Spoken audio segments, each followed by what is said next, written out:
All right, San Diego and Southern California, what's going on? It is hour one of Jon and Jim. We are back. Another 4 hours of Jon and Jim here today. Where did you go? I went home last night and watched Mountain West basketball. We're back 2 to 6 here today. We got a really good show lined up. We will give away. We have Aztec basketball tickets for Saturday, don't we, Brett? He thinks so. So we have Aztec basketball tickets to give away. We think Nick Boyd will be on the show. The FAU transfer, played in the Final Four, who's with San Diego State. He'll join us at 4. Free picks for our listeners coming up with Chris Hodge. As the offseason continues, there is more speculation centered around the Padres trading Dylan Cease. And we do have tickets to give away, so we'll do that. So we'll hear from Jon Morosi. This isn't surprising, I don't think, Jim, at this point. We've heard now 3 different sources. Ken Rosenthal started it, Jon Morosi continuing it. Now we're centering in potentially on the Chicago Cubs. Of course, he was with the White Sox before coming to San Diego. So I don't know how this all ends. I do know when there's this much speculation, I think there's got to be a reason for it, and it's possible that he will be moved. And I would just say this before we hear from Morosi and we can react, but I never thought when Dylan Cease was traded here the day the season started, we'd be talking about moving him 10 months later. I just didn't. I figured a trade like Dylan Cease, like I didn't think they were going to be the team that go get Soto, trade him a year later. Go get Cease, trade him a year later. Go get Arise, trade him 5 months later. I just didn't. But for whatever reason, because of maybe their lack of spending power at this point, they need the money. It seems like they might want to flip Dylan Cease just like they just flipped Juan Soto. I never thought Dylan Cease was going to be here after the season. Well, but that's a big difference, right? Yeah, it's like the Juan Soto thing, right? Yeah. You expected Juan Soto to be with the Padres for a minimum 2.5 years, and what Preller said is 3 playoff runs. Right. Did not expect him to leave as early as he did. Now, hindsight's 2020, and it turned out to be a good trade for both sides. The one player, though, that I would be shocked if he gets traded is Michael King. It would, I think, completely negate the Juan Soto trade, in my opinion, because you traded for a lot of different pieces when you traded away Juan Soto. And then for a year later, just like the Yankees, you trade away like the centerpiece of that trade in Michael King for what? And because why? Well, is Cease better than King, though? I'm not... Like the same thing. I mean, Cease is a big reason why they got Cease is because of the Soto trade, because of Drew Thorpe, right? So it was a part of that spinoff return package. I mean, would we feel that much better if King stays and Cease goes as opposed to the alternative? Dude, I wouldn't feel good if either one of them left. That's what I'm saying. I agree. They're not both going. I mean, I'll speak for AJ Preller here. He's not speaking to the media on Saturday. I'm going to speak for him. They're not both going. I'd be shocked if both went, but I think if one goes, you got a perception problem if one of these guys goes. And I don't care about the Cubs system. I guess it's good. They have guys that are major league ready. That's great. Dylan Cease is major league ready. You pitched him in game 4 at home. If he does his job, we're celebrating. But I mean, that's not a reason not to get rid of him. You're going to trade Dylan Cease in the National League to go get the $13 million to do what? Go find a pitcher that maybe is anywhere close to him. You know, it's so funny. I was reading articles about this this morning and last night after the show. And one of the biggest things as to why the Cubs are being so aggressive right now is because they have the closer they just traded for, Presley from the Astros, and Kyle Tucker, both on 1-year deals before they hit free agency. So you got to win. And their take was the Cubs are trying to win right now because 2 of their better players that they just traded for will be free agents at the end of the year. Kyle Tucker is a guy who could, I mean, if he has an all-star season again, like he could ask for $300 million. And I thought to myself, that's interesting. Yeah. Aren't the Padres in the same situation? Exact same. Like they got players on their team that are under contract for 1 more year that are very important, all-star players. Shouldn't they be doing that? Shouldn't they be the team that is doing everything they possibly can to try to win now? Because you aren't going to re-sign Dylan Cease or Luis Ariz or potentially Michael King. Like there's a real good possibility that all 3 of those players are gone after this season. So go win. Exactly. I mean, just everyone be prepared for this. If Dylan Cease is traded, and I can already hear the reaction. Oh man, I love these players they got back. Oh, they got the number 2 prospect of the Cubs organization. If Dylan Cease is traded, You're trading 190 innings, 224 strikeouts, a 1 WHIP, and a top 5 Cy Young guy 2 of the last 3 years. That's who you're trading, who's 29 years of age. He's the true definition of a workhorse in today's baseball. Was he great in the postseason? No. But that's not a reason for me. I'm not justifying the trade because he didn't pitch well in Game 4 against the LA Dodgers on 3 days rest. Like that, you're getting rid of a guy that could throw 200 innings next year and strike out 250 batters theoretically, and could have a 1 WHIP, could win a Cy Young for all we know. That's the player you would be trading. How do you overcome that hurdle if you trade that away with their top prospect? I mean, you are essentially telling the fan base that our number one goal this year is not to try to win at all costs. That's what you're saying. I agree with you. You are telling the fan base we're not doing everything we possibly can. And is that is that AJ Preller's fault? Like, it's hard to say. Not.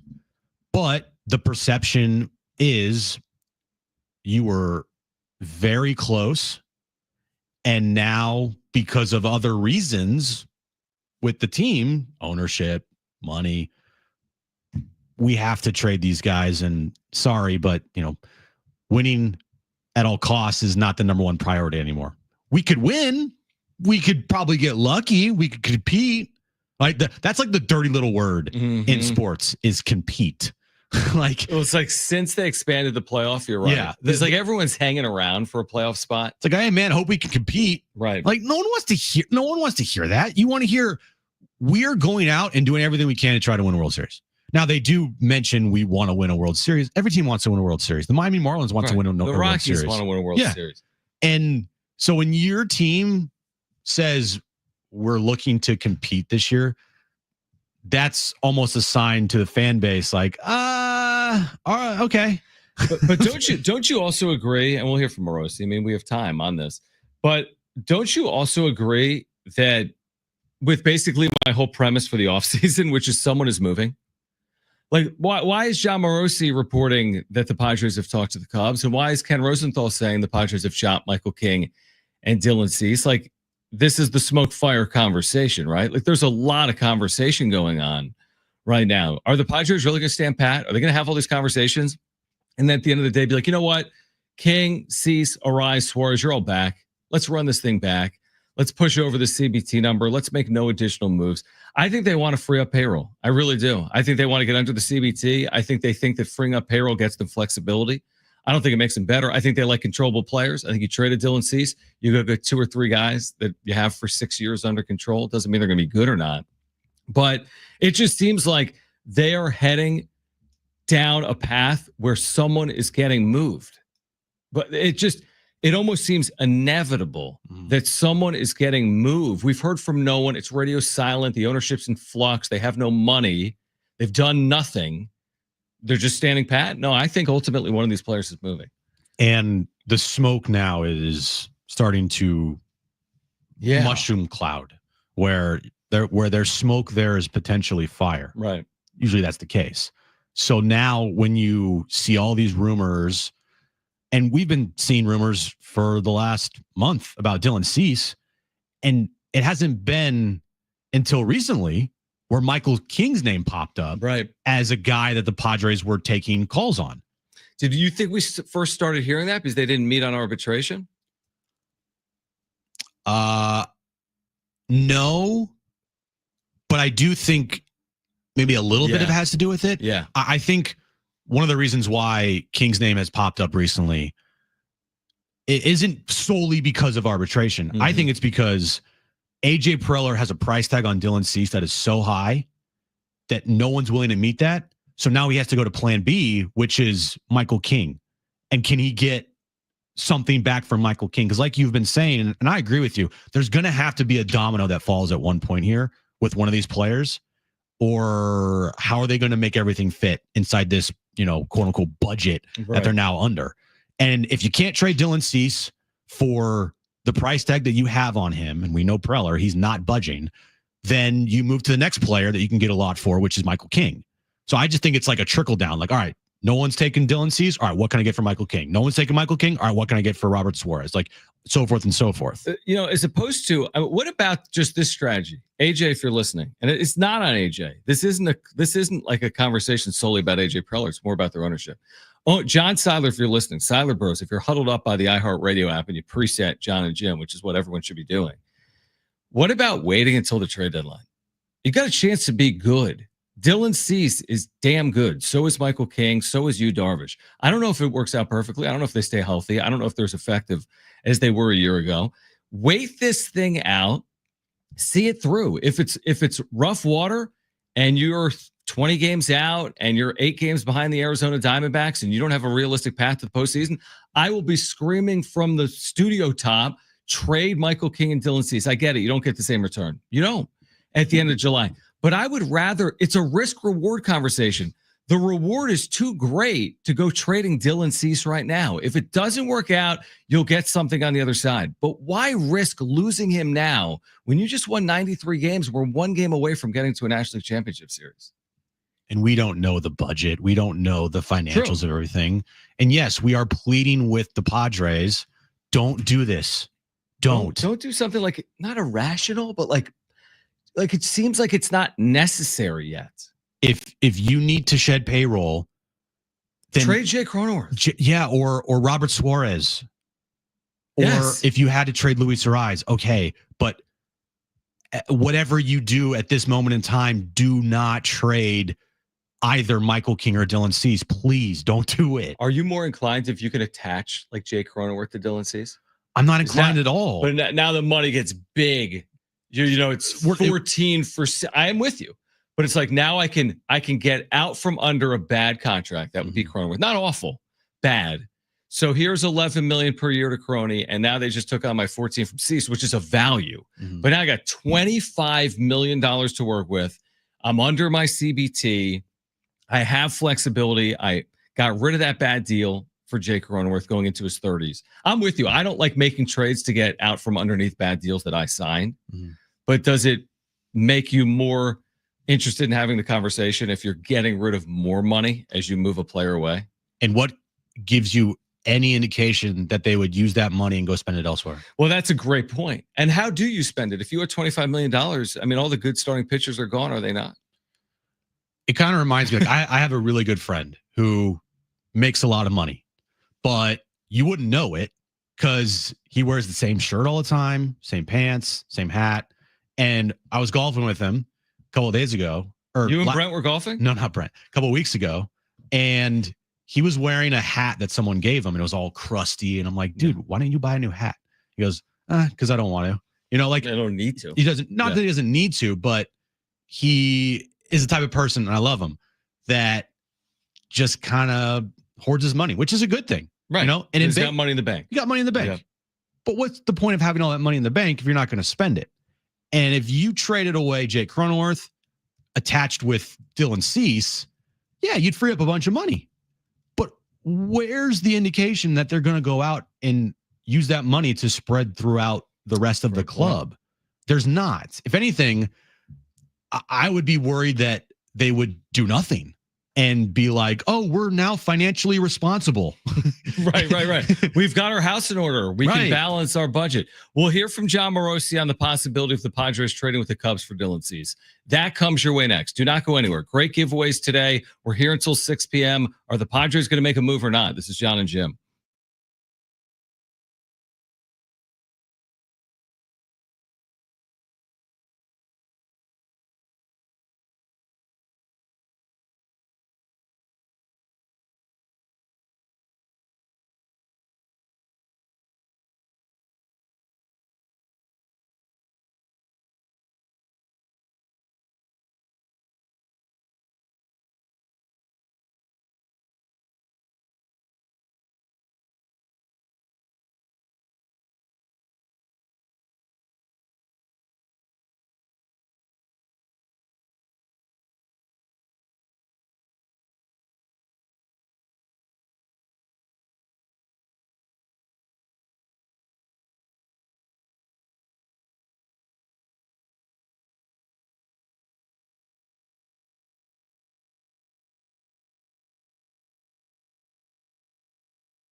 All right, can you do us a solid and download the iHeartRadio app? If you have your phone, you probably have the app. Okay, #1 audio app. If you don't, go to the App Store, download the iHeartRadio app, and then you're going to have this preset feature where you can put both San Diego Sports 760 and Jon and Jim into your presets. It takes no time at all.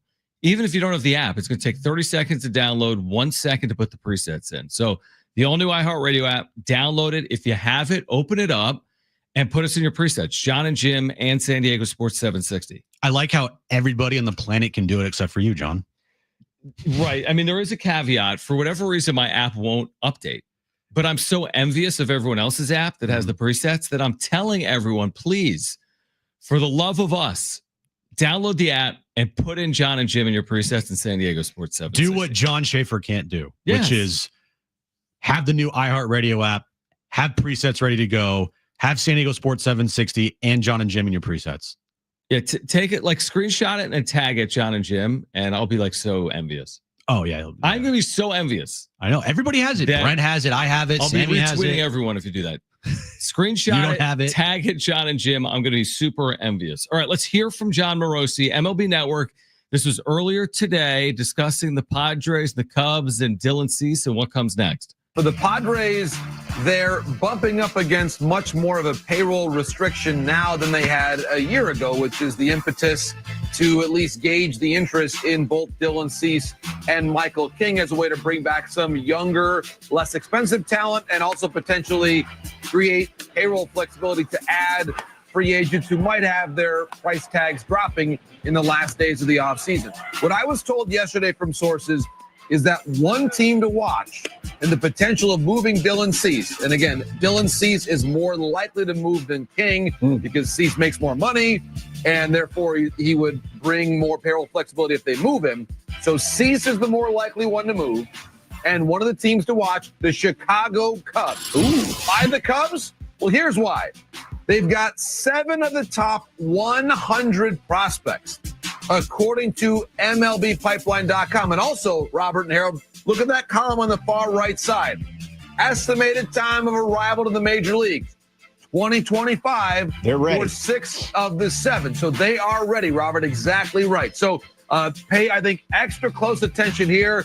The Padres right now, they do not know who's going to start in left field because, of course, Profar is left to sign with the Braves. For that reason, it'd be tough, I think, to justify a one-year deal like Cease. Of course, he's a free agent after 25, to give up someone of Owen Casey's ability, but that's exactly the kind of player who could make trading Dylan Cease worth the while of the Padres, because Owen Casey, if he's in this trade, he goes right into a corner outfield spot in San Diego. Well, and you think about it, JP, you look what the Padres have traded over the last few years. You look at the Soto trade, the other trades they've made.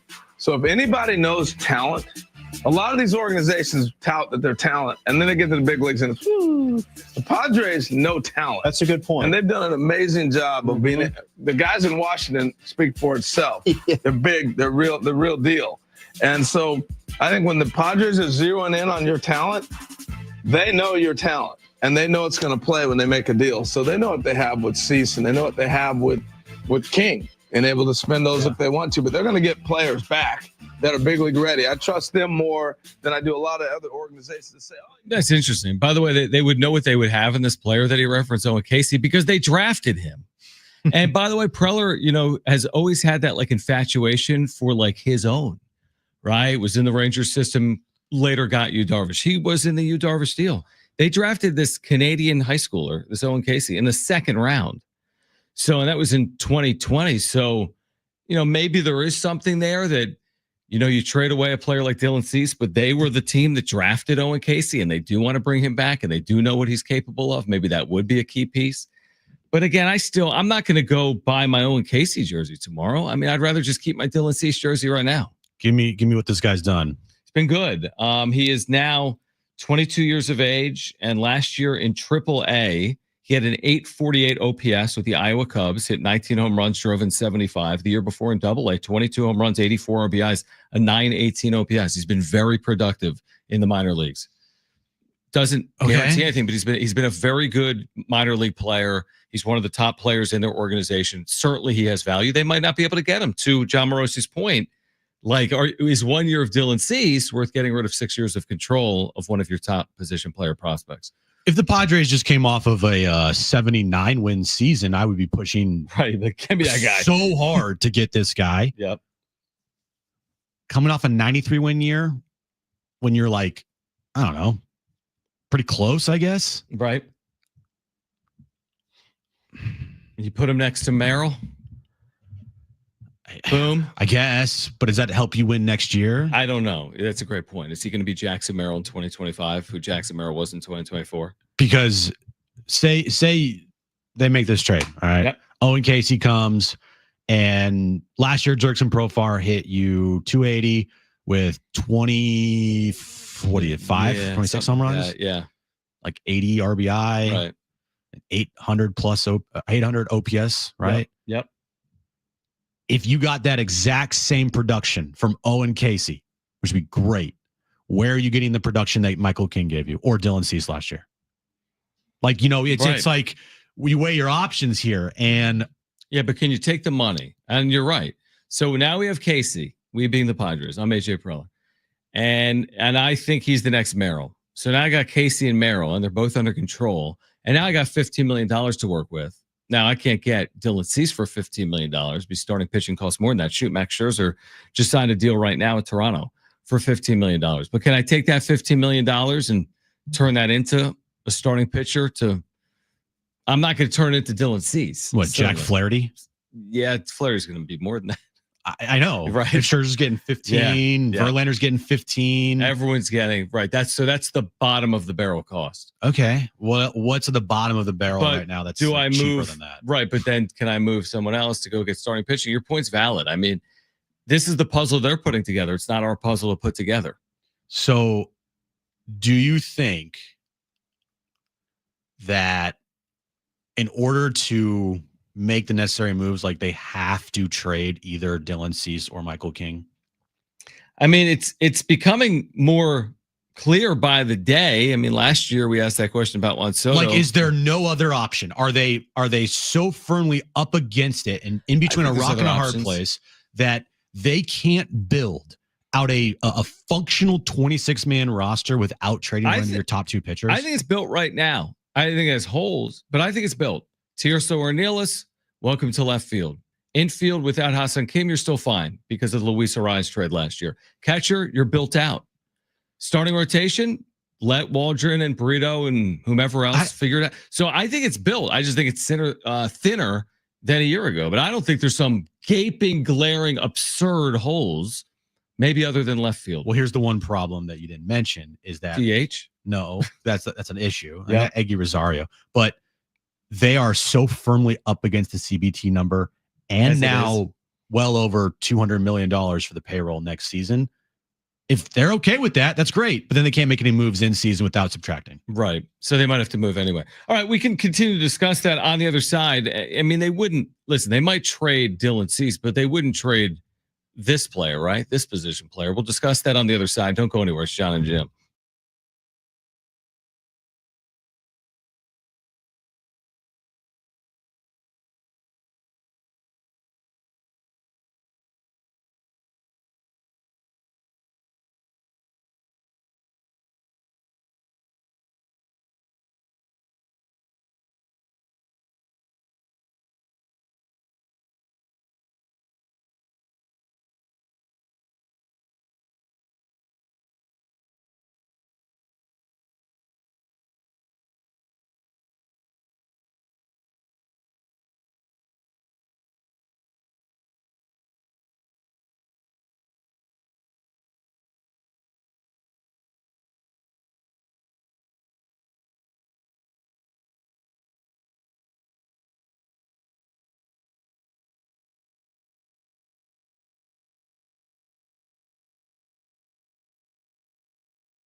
All right, this update is brought to you by Mercedes-Benz. We'll start in baseball. Breaking news, according to Jeff Passan, the Toronto Blue Jays have signed Max Scherzer to a 1-year, $15 million deal.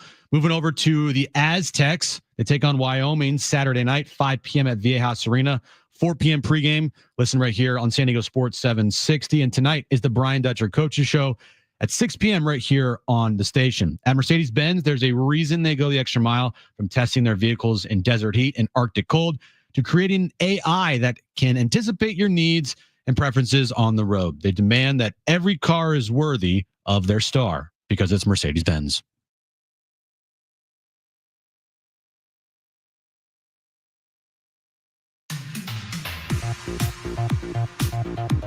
All right, Nick Boyd will join us at 4 p.m. I think I've said this like probably 30 times, like on air, off air. I just really like Nick Boyd. Like the way he plays, the way he speaks, like a New York guard, played in the Final Four against the Aztecs. Just something about him I've always just liked. Anyway, he's going to join us at 4 p.m. In the midst of his first season on the Mesa. He's got another year of eligibility. There have been highs and lows for this entire team, and they came all the way back against San Jose State. He'll join us coming up at 4. I want to ask him about, obviously, the other night against San Jose State, but like I texted you during the game. I go, was that the loudest it's been all year long? Oh, yeah, definitely asked about that. Yeah. And for him, one of his big things was he wanted to play in front of like a big crowd, and he wants to play meaningful basketball. And the other night, I'm sure, I wanted to hear his thoughts, but I'm sure that's one of the loudest crowds home crowds he's played in front of in his college career. He spoke with the media earlier, but just like a reference point, he said that someone with San Jose State in the game Tuesday was like, is it always like this here? He's like, yeah, this is what it's like here. Yeah. I have an idea, Jim. What's the idea? Just trade Fernando Tatis Jr. Oh, everything's fixed. Everything's all fixed. 3 straight titles. That's great. Harold Reynolds. Dude. MLB Network Radio. Now, this was from the other day. Yeah. And you and I both saw it. We haven't yet played it for our listeners. Maybe some people have heard it. Maybe others haven't. It's funny because the other day during the show, one of my good friends, she texted me and she goes, is this rumor about Tatis real? Like trading Tatis? Right. I go, you're like 100%. I'm like, you better be ready. But yeah, Harold Reynolds had a crazy idea for the Padres. Now, do you want the whole thing, or because it was like just it's a while. It's like 3.5 minutes. Oh, I just wanted Harold Reynolds. Okay, give me a second. Okay, yeah, we'll queue up Harold. Yeah. He sometimes does have out of left field ideas on MLB Network. I've noticed, like he throws some things out there, like I don't know about that. Shoot, wasn't it? Who's the guy that has that one show? Brian Kenny. No, the shredder. She's like, oh, why would they just gut this thing? Yeah, and then they ended up winning 93 games. All the teams he had last year as like teams that are that are in rebuild mode, like all made the postseason. Like, come on, man. Like, what? He thinks he knows so much. All right, this was Harold Reynolds on MLB Network. Let me tell you why this makes no sense to me. If I'm moving anybody, the pitching is what made the Padres rise to where they're at. Their starting rotation's as good as anybody. They had the bullpen. They put all that stuff together. They pitch. They put them in games. Manny, you can't move that contract. Nope. Bogart's not moving that contract. There's one player that can change the whole direction of this organization. That's Tatis. And I'm putting him on the market to trade. And you know how many teams are going to hop in at that number, at that young player to go get him? And now I keep my pitching. I'll get back something for Tatis, and we will keep this thing rolling. But to go and say I'm getting rid of my pitching, you know how hard it is to find pitching in today's game? I just don't see it.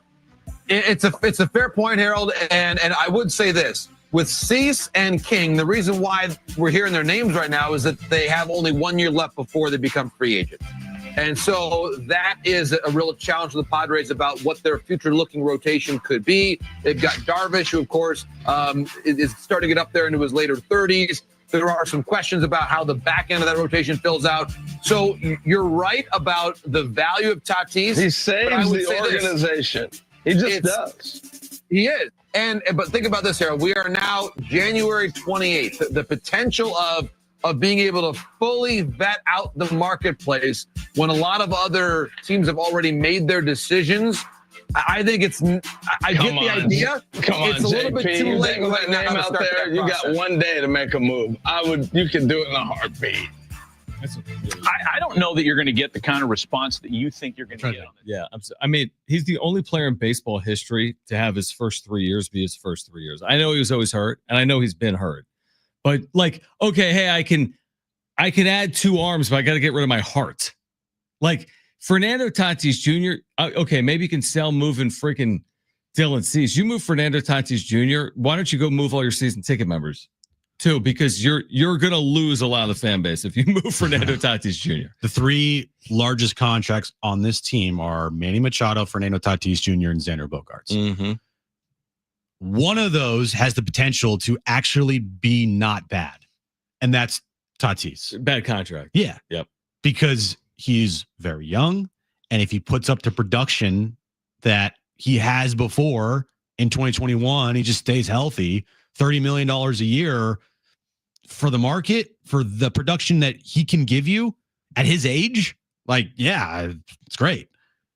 So you're going to say, let's trade away the player with the biggest upside on our team offensively and trade away that large contract that in hindsight, that you know, when you look at it all, could actually be a fair deal if he just stays healthy. Now that's a big if. I get that. Yeah, it's really not a bad contract. I mean, yeah, if he's never healthy, it will be. Let's keep Manny and Bogaerts, which contracts are going to age like milk. Right. Reynolds actually said that at the end of the thing. He said that his contract now isn't bad for a superstar player. Yeah, it's not. It's really not when you look at it. No, I mean, to me, and I'm not saying he said this because he's like, it's going to save the franchise or give them payroll flexibility. So you're going to trade Fernando Tatis Jr. to keep Dylan Cease for a year? What sense does that make? I mean, Fernando Tatis Jr. is under contract for like another decade. So you're not going to move Fernando Tatis Jr. to go save Dylan Cease for a year. You're not moving Fernando Tatis Jr. There are lines drawn in sand, and you're just going to go. You're going to go with him or not. You know what I mean? Like you're going to succeed with him or you're going to sink with him, but you're going to do it with him. Is the way I see it. Now, listen, there have been some mistakes. There's been some transgressions. There's been some injuries. I get it all. But I do feel as if he's on the other side of it. I know he hasn't had a 1,000 OPS season. He's not the same player he was in 2021. But, hey, we won 93 games last year, and let's trade Fernando. Wait, what? That doesn't make any sense. Mm-hmm. It doesn't. It just doesn't make any sense. They're building this franchise going forward. When Machado reaches an age where he will inevitably have a decline, the 2 faces of this franchise going forward will be Jackson Merrill and Fernando Tatis Jr. Those are the 2 players that you should be building around in your lineup. Right. And you trade one of those? It didn't make sense. It's not happening. And it won't happen. Yeah. Because you know how hard it is to trade away a player with that kind of contract, and I don't think it's about the contract parts, and I don't think the Padres would do it. I don't think they do it either. You know, they view Tatis as a huge part of their team going forward, and he has a full no trade. By the way, he has no opt outs, so it just makes the whole thing incredibly difficult to do. I'm just going to firmly stay on the bandwagon of why aren't you doing everything you can for this year's team? Mm-hmm. Instead of trying to like stretch something out here that gives you a lesser chance of making a run for a World Series. Right. You're saying, why balance this out to protect yourself for 2026 and 27 at the expense of 25? A little bit, right? Because if you move Dylan Cease and you get 6 years of control of Owen Casey, who was referenced by John Morosi, the former Padres second-round pick that's had good minor league numbers, to Jim's point, I don't think I can be convinced that makes my team better in 2025. Does it make it better long term? It may, but like 2025 to everyone that's bought tickets and is going to be watching matters. Like I don't want to see the Padres take a step back in 2025 to take a step forward in 2026. I'd rather them just take the step forward now. Manny's 33 July 6th, which means he's 34 next July 6th. You win now with Manny or you don't win. And you also don't have anything in your system. We talked to David J yesterday at Mad Friars. They don't have anything ready to go in their system on the pitching side. Right. And oh, by the way, in Preller's decade plus here, he has not produced one single starting pitcher that has come up through the system and performed in a Padres uniform. So with that, you're looking here at a bunch of nothing, and then you're giving more of a role to guys like Brito, Vasquez, and Waldron, and that's just recipe for disaster. I really don't know how to put the puzzle together. It's not necessarily our job. I mean, we could offer our opinions, but they got to figure it out, and they got to figure it out pretty quickly. And are they going to move one of these players like a Dylan Cease or a Michael King or not? What would you do if you were AJ Preller right now? 70470 start it with team or 877-767-4760. We'll react to that on the other side. Nick Boyd from San Diego State joins us at 4. We've got Aztec basketball tickets to give away today. It's Jon and Jim.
right, so tonight is the Fire Aid Benefit Concert, 7 p.m., raising money for rebuilding communities devastated by the wildfires and supporting efforts to prevent future fire disasters throughout Southern California.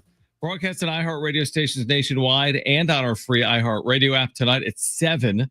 For donations and concert information, you can visit fireaidla.org. That's fireaidla.org.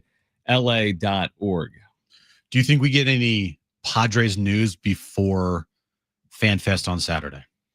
That's a great question. I mean, it's impossible to predict. I don't think they're in some type of absolute hurry where it has to be done right now. I go back to last year's Dylan Cease trade as a good example, or even Luis Arraez in season. I don't think they need to do anything at this exact moment. It feels like at some point sooner rather than later, if they're going to make a move, it's going to happen, like between now maybe and the start of spring training in a couple of weeks. But no, I'm not holding my breath that it's imminent, right? It didn't sound imminent that a deal is coming, but I think it's a possibility. Do you think a deal is coming the next day? No, I think a deal or a move could be made next week because that's right before the start of spring training. And Preller will want to probably do something. Mm-hmm. I think at least how many over or under 2.5 moves before the start? Moves or trades? Just moves. Any moves? Yeah, over. Over? Yeah. Before the start of the season? Yeah, okay. Over. What do you think?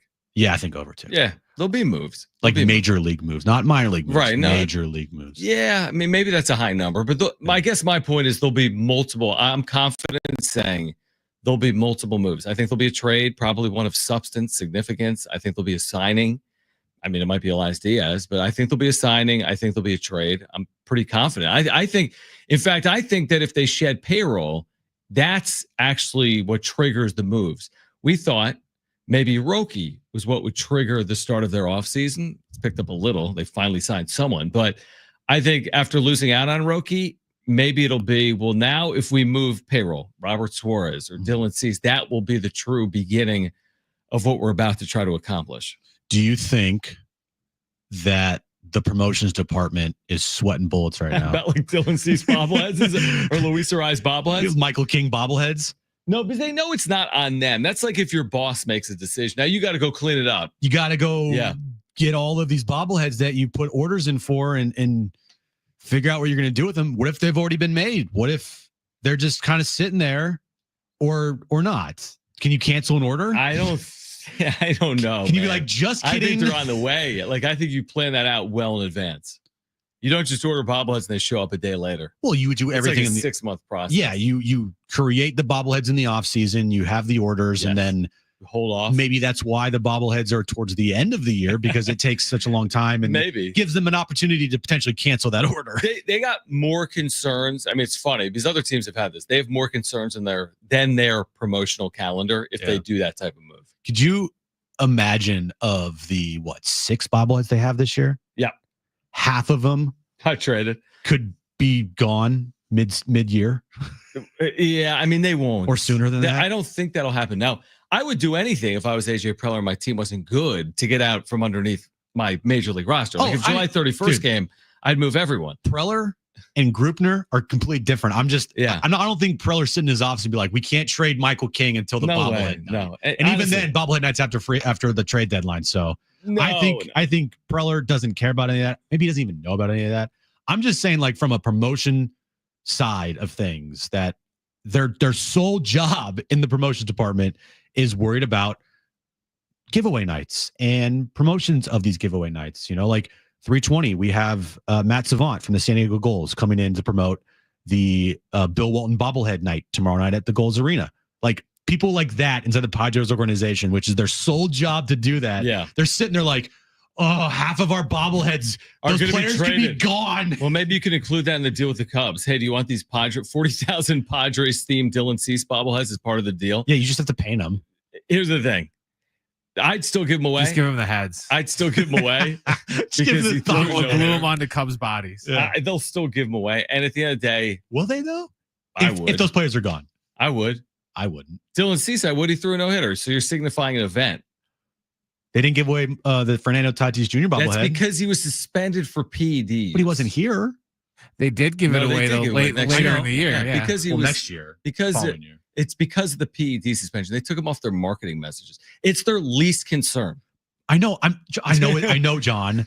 I'm not talking about Preller. I'm talking about the people that care about this stuff, which is the promotion department. They could get traded with Dylan Cease too, if that's ultimately what happens, if he gets moved to the Chicago Cubs. But I mean, trades are coming, moves are coming. There's no way this is their completed roster. Elias Diaz isn't the last move of the offseason. I believe what Dennis Lin has written and Kevin Acee has written and what Ken Rosenthal has written, which is the Padres payroll is a problem, that it's only gone up, that they're up against the CBT and they're not going to go over it. So they have to figure out a way to field a team by not going over the CBT. So you really think if hypothetically they trade Dylan Cease before his bobblehead, I would give it away.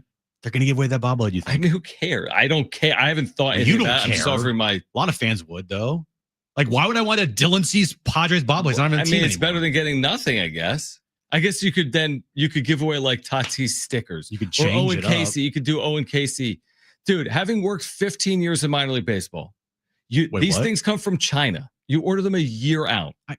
You know what I mean? You don't just order the Owen Casey bobblehead and replace. I'm not saying give away a bobblehead, but remember what they did to replace the Tatis bobblehead? It was I think, Juan Soto jersey or like a shirt. Yeah, I'm sure they could do that. Yeah, but you can order a shirt in like a week. And then they just gave away the bobbleheads the following year. Yeah. And everyone's like, this is weird. I mean, again, if you had to not get rid of them, then I'm sure you can get rid of them. You know, they end up in a dump. 40,000 bobbleheads. Look, I'll take. That's what I was about to say. But people would take them. If you have tickets to the game, people would probably. It just would be such a weird look. I don't know. That's just me. It would be so weird if like they traded Dylan Cease or Michael King or Luis Ariz, played here, and then they advertise a month later, come to the game for Dylan Cease bobblehead. It would be a little weird. But I mean, having played here, it would be one thing if you traded for him in the offseason and then moved him again. So like he never played as a Padre. But having played here, it's like, well, they did a Trevor Hoffman bobblehead maybe after he was the dude was a Hall of Famer. Juan Soto's a Hall of Famer, you know? Okay, wait, Juan Soto bobbleheads while he was here? Right. I mean, I'm not opposed to doing it. I'm saying, well, he's gone either. If Juan Soto makes the Hall of Fame, do another Juan Soto bobblehead. They probably would. Right? In a Padres uniform. Yeah. That's my point. The Dylan Cease bobblehead is from his no-hitter. So they just got to keep it until he makes the Hall of Fame potentially. No, because it's from his no-hitter, so they can give it away. What about Michael King, though? They didn't throw a no-hitter. Oh, he has a bobblehead this year? Yeah. Give it away. Who cares? Luis Ariz has a bobblehead like at the end of the year. Give it away. And they're not trading Jackson Merrill, right? So give that thing away, too. Just make Tony Gwynn's still Mr. Padre, right? You give that away. I could trade him. I don't understand what I'm saying. I definitely understand what you're saying. Make 80,000 Jackson Merrill bobbleheads then. So then you can double up. So instead of giving away Michael King or Luis Ariz bobbleheads, you can give Jackson Merrill bobbleheads away twice. They wanted a 4-hour show. All right, we'll get back to it on the other side. Plus, like Jim said, the San Diego Gulls are giving away Bill Walton bobblehead tomorrow night. We'll have a guest join us in studio in the 3:00 hour. Nick Boyd, San Diego State point guard, veteran point guard, the FAU transfer. He's joining us at 4 p.m. We've got great giveaways for you today as well. We're here until 6 p.m. It's Jon and Jim.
This update is brought to you by Mercedes-Benz. We'll start with baseball news of the day. Jeff Passan reporting that Max Scherzer has signed a 1-year deal with the Toronto Blue Jays. San Diego State takes on Wyoming Saturday night, 5 p.m. tip, 4 p.m. pregame right here. You can listen to the game on San Diego Sports 760. And tonight is the Brian Dutcher Coaches Show with John and Coach Dutch at 6 p.m. And NFL news of the day, the Jets are hiring Steve Wilks as their new defensive coordinator. At Mercedes-Benz, there's a reason they go the extra mile, from testing their vehicles in desert heat and Arctic cold to creating AI that can anticipate your needs and preferences on the road. They demand that every car is worthy of their star because it's Mercedes-Benz.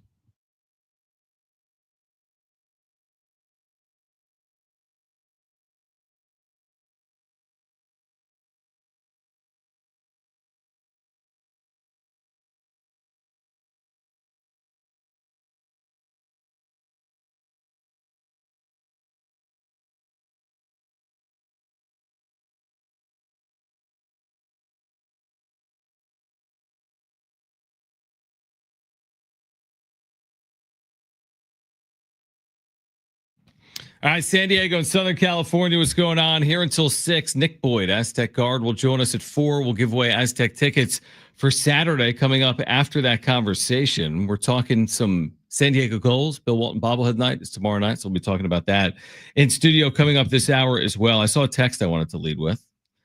And because you mentioned, like, are they going to make a move by FanFest? This is probably your point. Like, can you make a move before FanFest? Is that what you're saying? Because if you do, it just further intensifies your fan base being mad at you, because 619 said Padres are going to wait until after FanFest to trade pieces so we don't riot. Some of it might be tongue in cheek, but some of it I get. Like, if you really did trade Dylan Cease the Friday before FanFest, again, it's like another thing that's going against your offseason and a reason for fans not to look forward to something like what's coming this Saturday at the ballpark. If the Cubs called AJ Preller at 9:59 a.m. on Saturday morning, okay, and they the said minute the gates are opening, they said, "We'll do what you want. take it or leave it." Take it or leave it right now, or we're moving on." Yeah, he does it. He does it, and he doesn't care about FanFest.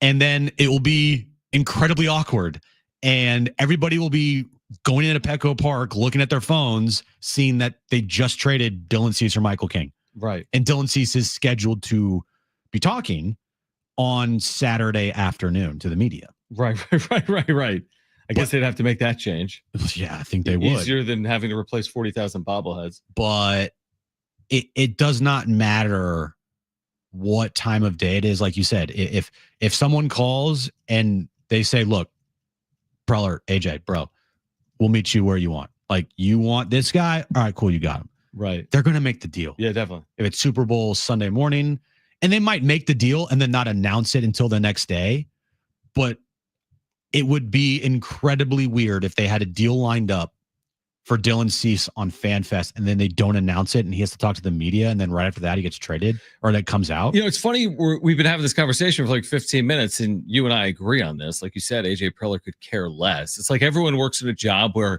you do one part of the business and someone else does something else, and you don't align. I mean, radio would be a good analogy to it. Like, you know what I mean? Like, not a line, but like, I don't spend my whole day worried about what engineering spends their whole day on, right? Transmitters. And I don't spend my whole day, and sales doesn't spend their whole day worried about programming and what Jon and Jim are talking about. They're selling to car dealerships or to restaurants, right? So like, we all have different roles. AJ Preller, and I know this has happened, like AJ Preller doesn't give a crap, right? And you and I agree about anything other than baseball ops. Now, I'm sure he wants to play nice. I'm not saying he's not in it from a team perspective organizationally, but every part of his job should be about developing major league and minor league talent, right? Everything should be about the baseball operation to it. So if you got to move someone in the middle of the night, if you got to move someone during game 3 of the season, I mean, they moved players for Dylan Cease when the team was on a plane to Korea. You know what I mean? Like, you just got to do what is in the interest of getting the on-field product better come hell or high water. Yeah, he's not texting Eric Grouper saying, Hey, group dog. Yeah. Bro. Maybe he is. I got an idea about a giveaway night. No, right. Exactly. He's not. I know he's not. Hey, about that foam finger night. Why don't we do it in pink and green? He's not doing that. Grupner might be texting AJ or having someone tell AJ, like, hey, man, we need to resign. We need to make sure we don't sign anybody to crazy contracts anymore. Yeah, probably. Oh, which AJ's would got be a budget. Which is awkward because Grupner should be nowhere near baseball ops, even though he is saying a lot about baseball operations all the time and how this team needs to create more of a homegrown talent system to try and compete. Right. And you're like, wait, huh? Where's the TV deal? I mean, it's true. I think at the end of the day, I understand that AJ Preller gets some email from someone. Maybe it's the Seidler Bros. Maybe it's Cotsenda. Maybe it's Grupner that says there's a number there. It says $194 million payroll. I'm making it up.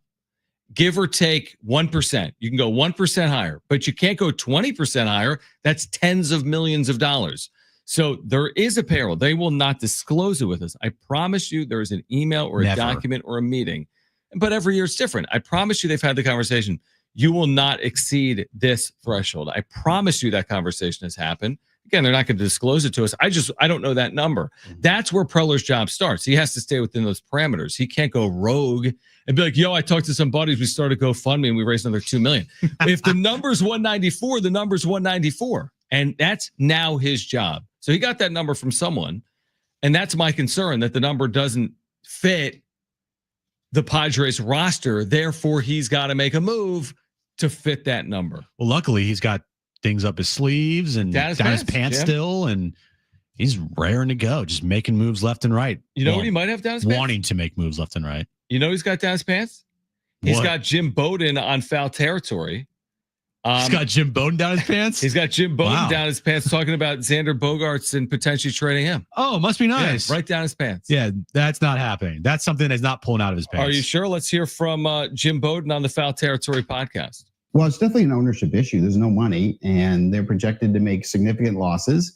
And so AJ has no money to work with. That's why he was hoping to be able to get Sasaki, even though he had a pre-cut deal with the Dodgers, apparently. He was hoping to get Sasaki and hoping that wasn't the case because you put Sasaki with King and Cease and Darvish and you can still win, right? Now you didn't get Sasaki. You got Musgrove that's going to be out for the year. And so now he's looking at the team, realizing his best shot for the playoffs is a wild card spot, which he has a chance to, but no Profar, no Kim, as you mentioned, and no pathway to add anybody that's making any money, because your orders are the cut payroll, not the add payroll. And then you've got the double conundrum in the fact that, okay, Luis Arraez is a free agent, Dylan Cease is a free agent. So now what are you going to do? So now you got to go to the market and say, okay, I can't extend either one. I probably, with a year out, instead of waiting to the trade deadline, should see what I can get now. You go through that process. And, as the Brewers learned a year ago with Corbin Burns, I mean, the price is Joey Ortiz and DL Hall, and that's best case scenario. That's all you're getting. It's not like you're trading Juan Soto. So, the trade value is not what it is. So then you say, well, what about Michael King? When you get King, you've got more control with him. Does that get it? So I think the Padres are looking at it two ways. Number one, we could go for it, try to get a wild card berth. If it doesn't work, we can make trades at the trade deadline to retool. Or let's see if we can't get 6 or 7 prospects for 3 of our better players now and kind of start this rebuild now, because financially it's not going to get any better. They've also gone down the path of saying, hey, we'll trade one of our top prospects with Xander Bogaerts if you take Bogaerts' contract. So they're trying to find other ways also to reduce payroll to try to afford to do other things. But, they put themselves in a tough corner. And until the ownership either provides more resources or gets settled, I don't see the Padres situation in the front office changing until that changes. Other than that, it's fine. Other than that, Mr. Lincoln, that was the play, but that's like literally on cue from what I was just describing. Like, they got a payroll number. It's not what it was under Peter Seidler. How do you fix it? So let me get this straight. What Jim Bowden said there was, 1, the Dodgers had a pre-cut deal with Roki Sasaki. Which he has said before. 2, they should start a rebuild now. And 3, just magically somehow trade Xander Bogaerts. Well, he said Okay. with a top prospect attached. Right. So I Ethan don't Salas? I don't see that either. And again, I don't like signing bad contracts and then making them worse by attaching your talent to them to get out from underneath them. Plus, you're going to pay some of that. That's the worst. So that's strategy. not going to happen in all likelihood because who on earth wants 9 years of Xander Bogaerts? Like that's laughable to even Nobody does. consider unless you write a check for $200 million. But I mean, his unbiased former GM take of they got issues is our local take on the Padres. Their payroll has presented their general manager and front office with real issues. The payroll can't go higher. They've tied up a lot of money in a very, very few number of players. What's the out? Like, what's the out in the deck here? You're not winning the division. You could absolutely qualify for a wild card, but it almost gets harder in 2026 and beyond because these players are just getting older, like Machado and Tatis and Darvish in 2026 and beyond. I mean, Jim Bowden had a perfect. Hey, do this, do that. Everything's good. So to rebuild, and there we go. Right. No. Just trade Bogaerts. And he mentions there, do you want to try for a wild card spot? Well, yeah, they do. That's the goal. Make the postseason. Like Yes. they made the wild card the last 3 times they made the years, postseason, and Right. they've reached an NLCS one time, and they were 9 innings away from taking out the Dodgers. Right. So get in as a wild card. Definitely. How many times have wild card teams got hot and gone to the World Series? A lot recently. Yep. Now the Dodgers are the exception this year, Yeah. along with the Yankees, 2 teams that were they had buys in the first round. It's kind of just taking away that notion of it's better to get in as a wild card than have a buy.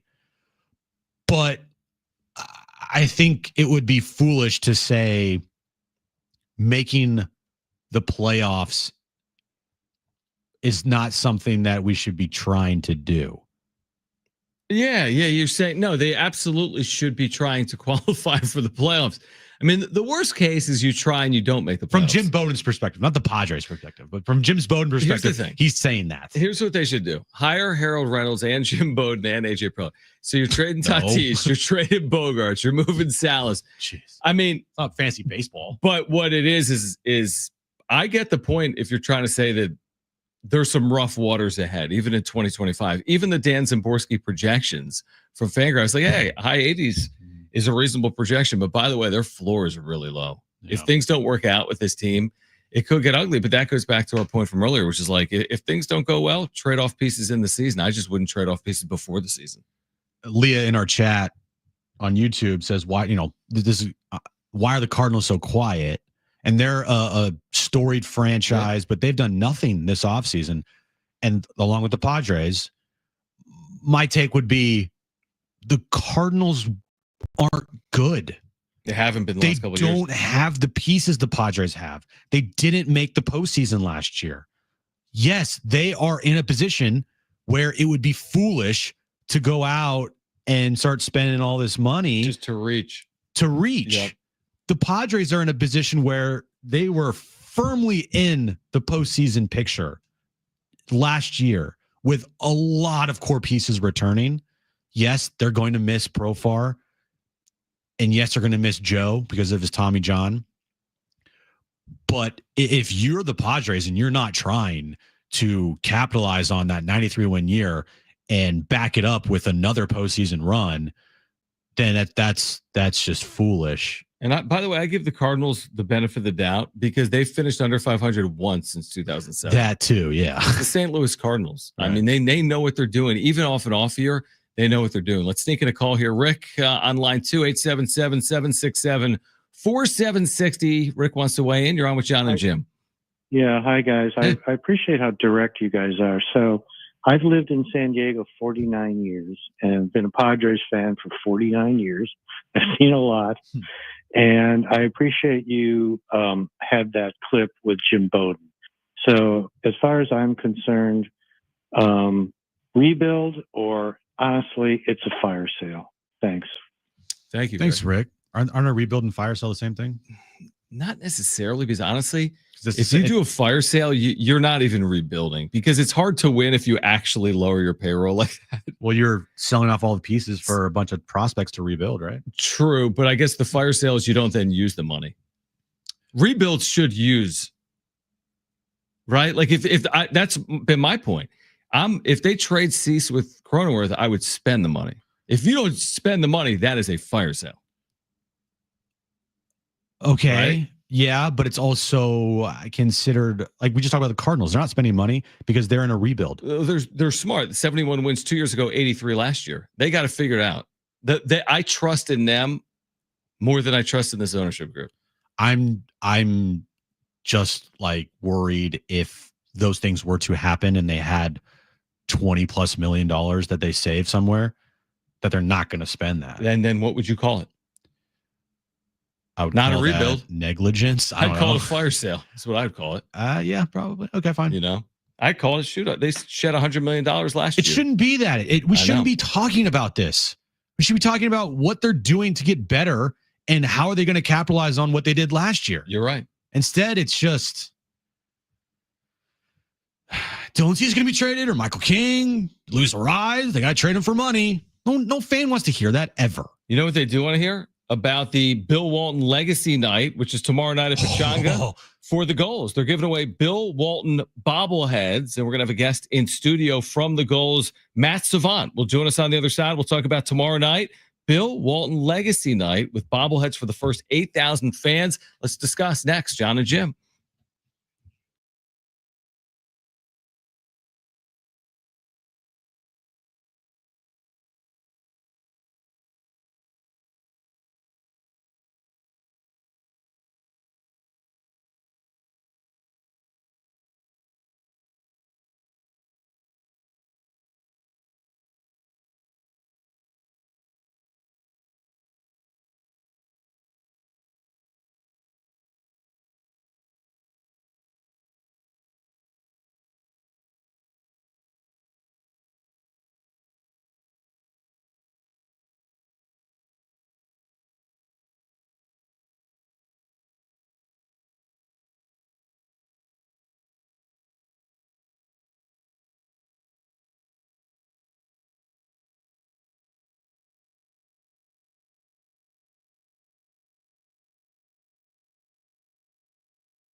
All right, this is super cool. All right, the San Diego Gulls, which have done just great work. I think if you're a San Diegan, if you're a sports fan, you've probably been there. I've been there with my family. Jim's been over there. I mean, it's just a great time. It's, I worked, Jim, and did you notice I worked 15 years in minor league baseball? I have never heard that before. So I get the whole thing. Like the business is the promotion. That is what it is. I mean, there's hockey fans, just like there's baseball fans in minor league baseball, but the business is the promotion. And looking forward to catching up here on Bill Walton Legacy Night. We have Matt Savant with the Gulls with us right now in studio.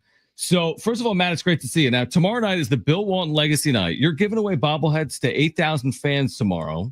You got much more in store. Tell our listeners about tomorrow night, and thanks for swinging by here on San Diego Sports 760. Absolutely, guys. Thanks for having us. This is something we've been really looking forward to for a long time. As many people know, Bill Walton passed last year, and as soon as that happened, we thought, how can we honor a guy that is so kind of woven into the fabric of San Diego? He's so important to the city and really kind of our history. So going back, he played at the sports arena with the San Diego Clippers. That's how far back this guy goes. Yeah. And in his later years, he became a huge fan of the San Diego Gulls, and you would see him and his wife just kind of hanging out at games, would show up wearing his jersey. He would be hanging out with Willie O'Ree, and so he was really part of everything we were doing and was really excited when we came back in 2015. So as part of that, we decided we really want to honor this guy and acknowledge what he's done for the city of San Diego and the sports arena and kind of sports in San Diego. So we created the Bill Walton Legacy Night, which is tomorrow night, starts at 7 p.m. Doors open at 5:30. And as you mentioned, the first 8,000 fans are going to get this awesome bobblehead. It's kind of hard to explain without visuals, but it's a tie-dye jersey that he's wearing. And if you know Bill Walton, you know he's a huge fan of the Grateful Dead. So we did a Grateful Dead inspired jersey that all of our players will be wearing on the ice for the entire game. In the bobblehead, Bill is actually wearing it. Something that's very unique about this is, if you don't know, Bill played a little bit of drums with the Grateful Dead from time to time. Oh, so yes. These guys are amazing. huge fans of Bill. So his wife, Lori, helped us get connected with the Grateful Dead. We reached out and said, hey, can we put your logo on our jersey? And they said, absolutely. So we were able to print these into production. And so you'll see everybody on the ice wearing a Grateful Dead logo along with this tie-dye jersey. So afterwards, our players are going to autograph them, and then we're going to auction them off to a really cool charity. Another kind of neat connection here. Bill had surgery at UC San Diego, and the surgeon that did it, Bill credits him with saving his life. And it was spinal surgery. And so all of the proceeds from everything we raise tomorrow night will go directly to UC San Diego's Health Foundation. That's awesome. We're actually on YouTube right now, so you can see if you want to hold up there. Hold that up. The Grateful Dead Gulls jersey. That's really nice. That's really cool. Awesome. I love the colors. Grateful Dead, obviously. Cool, that's very cool. And then the bobblehead is really cool. It's great with the Gulls jersey on there. Oh, that's cool. Yeah, look, he's got a tie-dye little t-shirt jersey on. Wow, that's awesome. Really cool. What can you tell us about this also lager here? So Friday nights are when you have the beer not giveaway, but the beer promotion. Beer giveaway. Everyone gets a beer. But this is a special lager here. Can you tell us about this? Yeah, so we've partnered with Mason Ale Works. They've been an awesome partner. And what they wanted to do is say, what's your biggest nights? What are you going to be celebrating? And we're going to design custom cans for you for certain nights. So they decided that they would choose the Bill Walton Legacy Night. And as you can see, Gulliver, our mascot, is wearing the tie-dye jersey that we talked about. And it's called the Light the Lamp Lager. And if you're a hockey fan, you know every time you score a goal, the light goes on behind the net. So this is kind of a play on words for hockey. It's a terrific beer, and the guys at Mason are really creative, and you can tell by the design of this logo.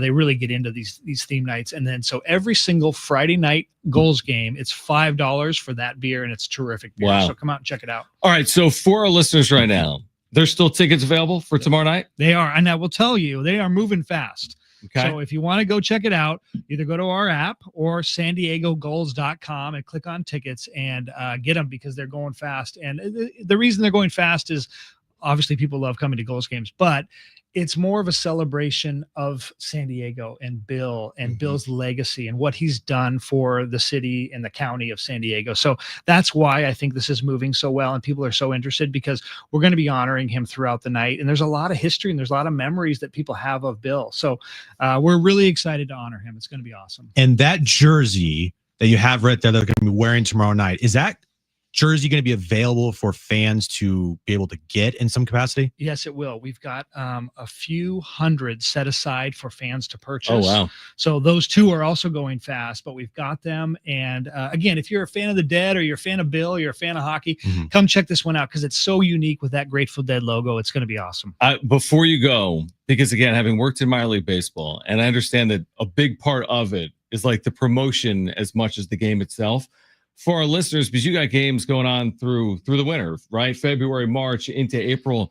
What are some other promotions people can look forward to, or just some staples of San Diego Gulls games at Pechanga? Totally. So you're right. We do play a lot of games, but we try to cherry pick certain weekends that we think that people are really going to kind of gravitate towards, and we'll throw a theme night. So we've got a Star Wars night coming up in February. There you go, Jim. I'm there. You're in? Okay. I am Feb 16. Come on out. I'm in February 16th. Count me in. Yeah. Yeah. We're also going to do a Mexican Heritage Night. So we're Cool. going to really honor what, if you're in San Diego, you know that the Mexican heritage is everywhere. So we'll do a Mexican Heritage Night. We just did a Lunar New Year game a couple weeks ago. So we're really trying to just acknowledge what San Diego is, which is kind of a melting pot of people and different histories. And we want to kind of showcase it and highlight it and have people have some fun. And then for tomorrow night as well, do you have a Grateful Dead cover band? We do. That's great. Thank you. I forgot to mention. Yeah. Yeah.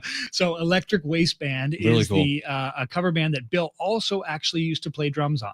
Of course. So what we've done is we've built a stage in the upper deck of the arena at the Pechanga Arena, and we're going to have the band play for about an hour before the game, during the intermissions, and some breaks of play. Man, you guys went all out for this one. Really Love did. it. San Diego Gulls.com. Get your tickets now. Tomorrow night, Bill Walton Legacy Night, bobbleheads for the first 8,000 fans. Great food, drinks, atmosphere, professional hockey right here in San Diego. Show everybody that bobblehead on The YouTube. bobblehead. We will. We'll hold this up. Matt, hold up the jersey too. Yep. There we go. Got a Really couple hundred cool. people watching us right now, so you Really can see that. cool. That's awesome. Love that. Matt, thanks for swinging by, man. Appreciate it. We're looking forward to tomorrow night. Absolutely. Thank you, guys. All right, that's Matt Savant with the San Diego Gulls. Bill Walton Legacy Night tomorrow night. Hit him up, SanDiegoGulls.com. Back to the Padres offseason on the other side. Nick Boyd from the Aztecs at 4 p.m. It's Jon and Jim.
All right, this update is brought to you by Mercedes-Benz. We'll start in baseball. Jeff Passan reporting today that Max Scherzer has signed a one-year deal with the Toronto Blue Jays. Moving over to San Diego State basketball.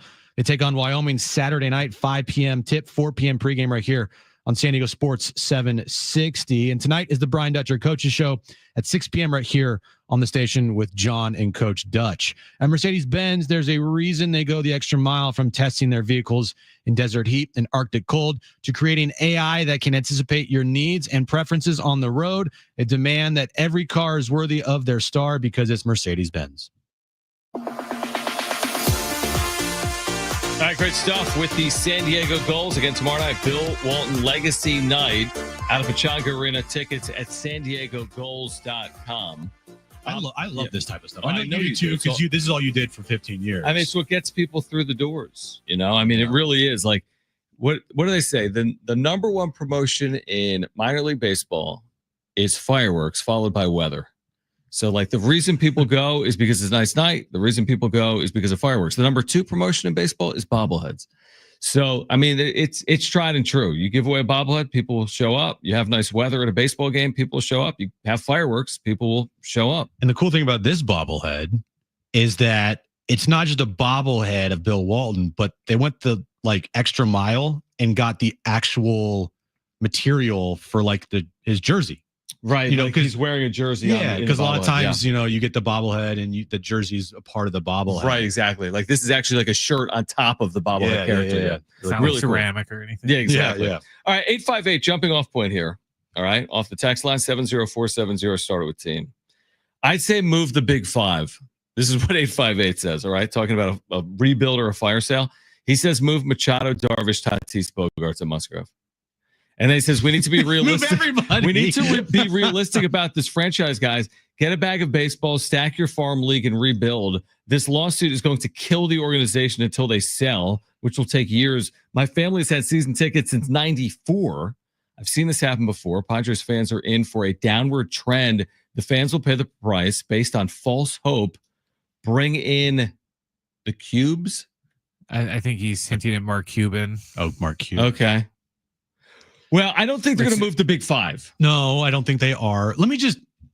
And don't hold your breath over Mark Cuban either. He's been trying to buy a team for years in Major League Baseball. Said, Let's take a step back here for a second. We shouldn't be standing by on a Mark Cuban sale right now. No. This team is not the Oakland A's. No. They are not a roster of unknown players and a bunch of randos and won 59 games last year. Like the Colorado Rockies. They have the pieces. They have all-stars up and down this lineup. They have all-star pitchers. They have really good pieces in the back of their bullpen. Robert Suarez, Jason Adam, Jeremiah Estrada, those three guys, if healthy this year, and if they're on the team, those could be really legit pieces 7, 8, 9. Mm-hmm. They have a front line of all-star Cy Young caliber pitchers in Michael King and Dylan Cease and Yu Darvish.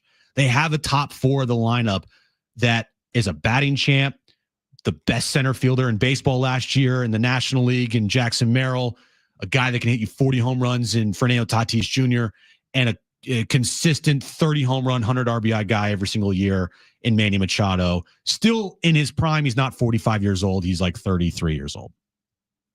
So they're not. I understand it feels like desperate times, and yes, we have talked about how bad this lawsuit is, and how eventually, if this thing doesn't get resolved quickly, could turn into really bad times for the Padres. But it is not there yet. It feels like it, and yes, if they do trade Dylan Cease or Michael King because of money issues, that's a huge problem. But if they keep these players and they figure out ways to add. And they figure out, that, hey, this team just came off of a 93-win year that's to try to capitalize on it. It's not there yet to where it's like, this team sucks. No, it isn't. I agree. And we had that caller that said either rebuild or fire sale or both. And then we just had that texter. I completely agree. I guess my issue, and I think your issue as well, is if you are this close, supposedly, if you were as good as you were in 2024, why not double down? And I don't think it's as simple as that. I think that their ownership clearly has had some financial hurdles. I mean, I think that's a factual statement. They took out tens of millions of dollars of loans in the last couple of years just to get themselves fully, I don't know, functional organizationally. So it's not funny money anymore. I think it was. There was like a 3-year run where it's like, who cares? Monopoly money. We're just going to spend. And now it's like, if AJ Preller is able to win now at a higher level than he won last year,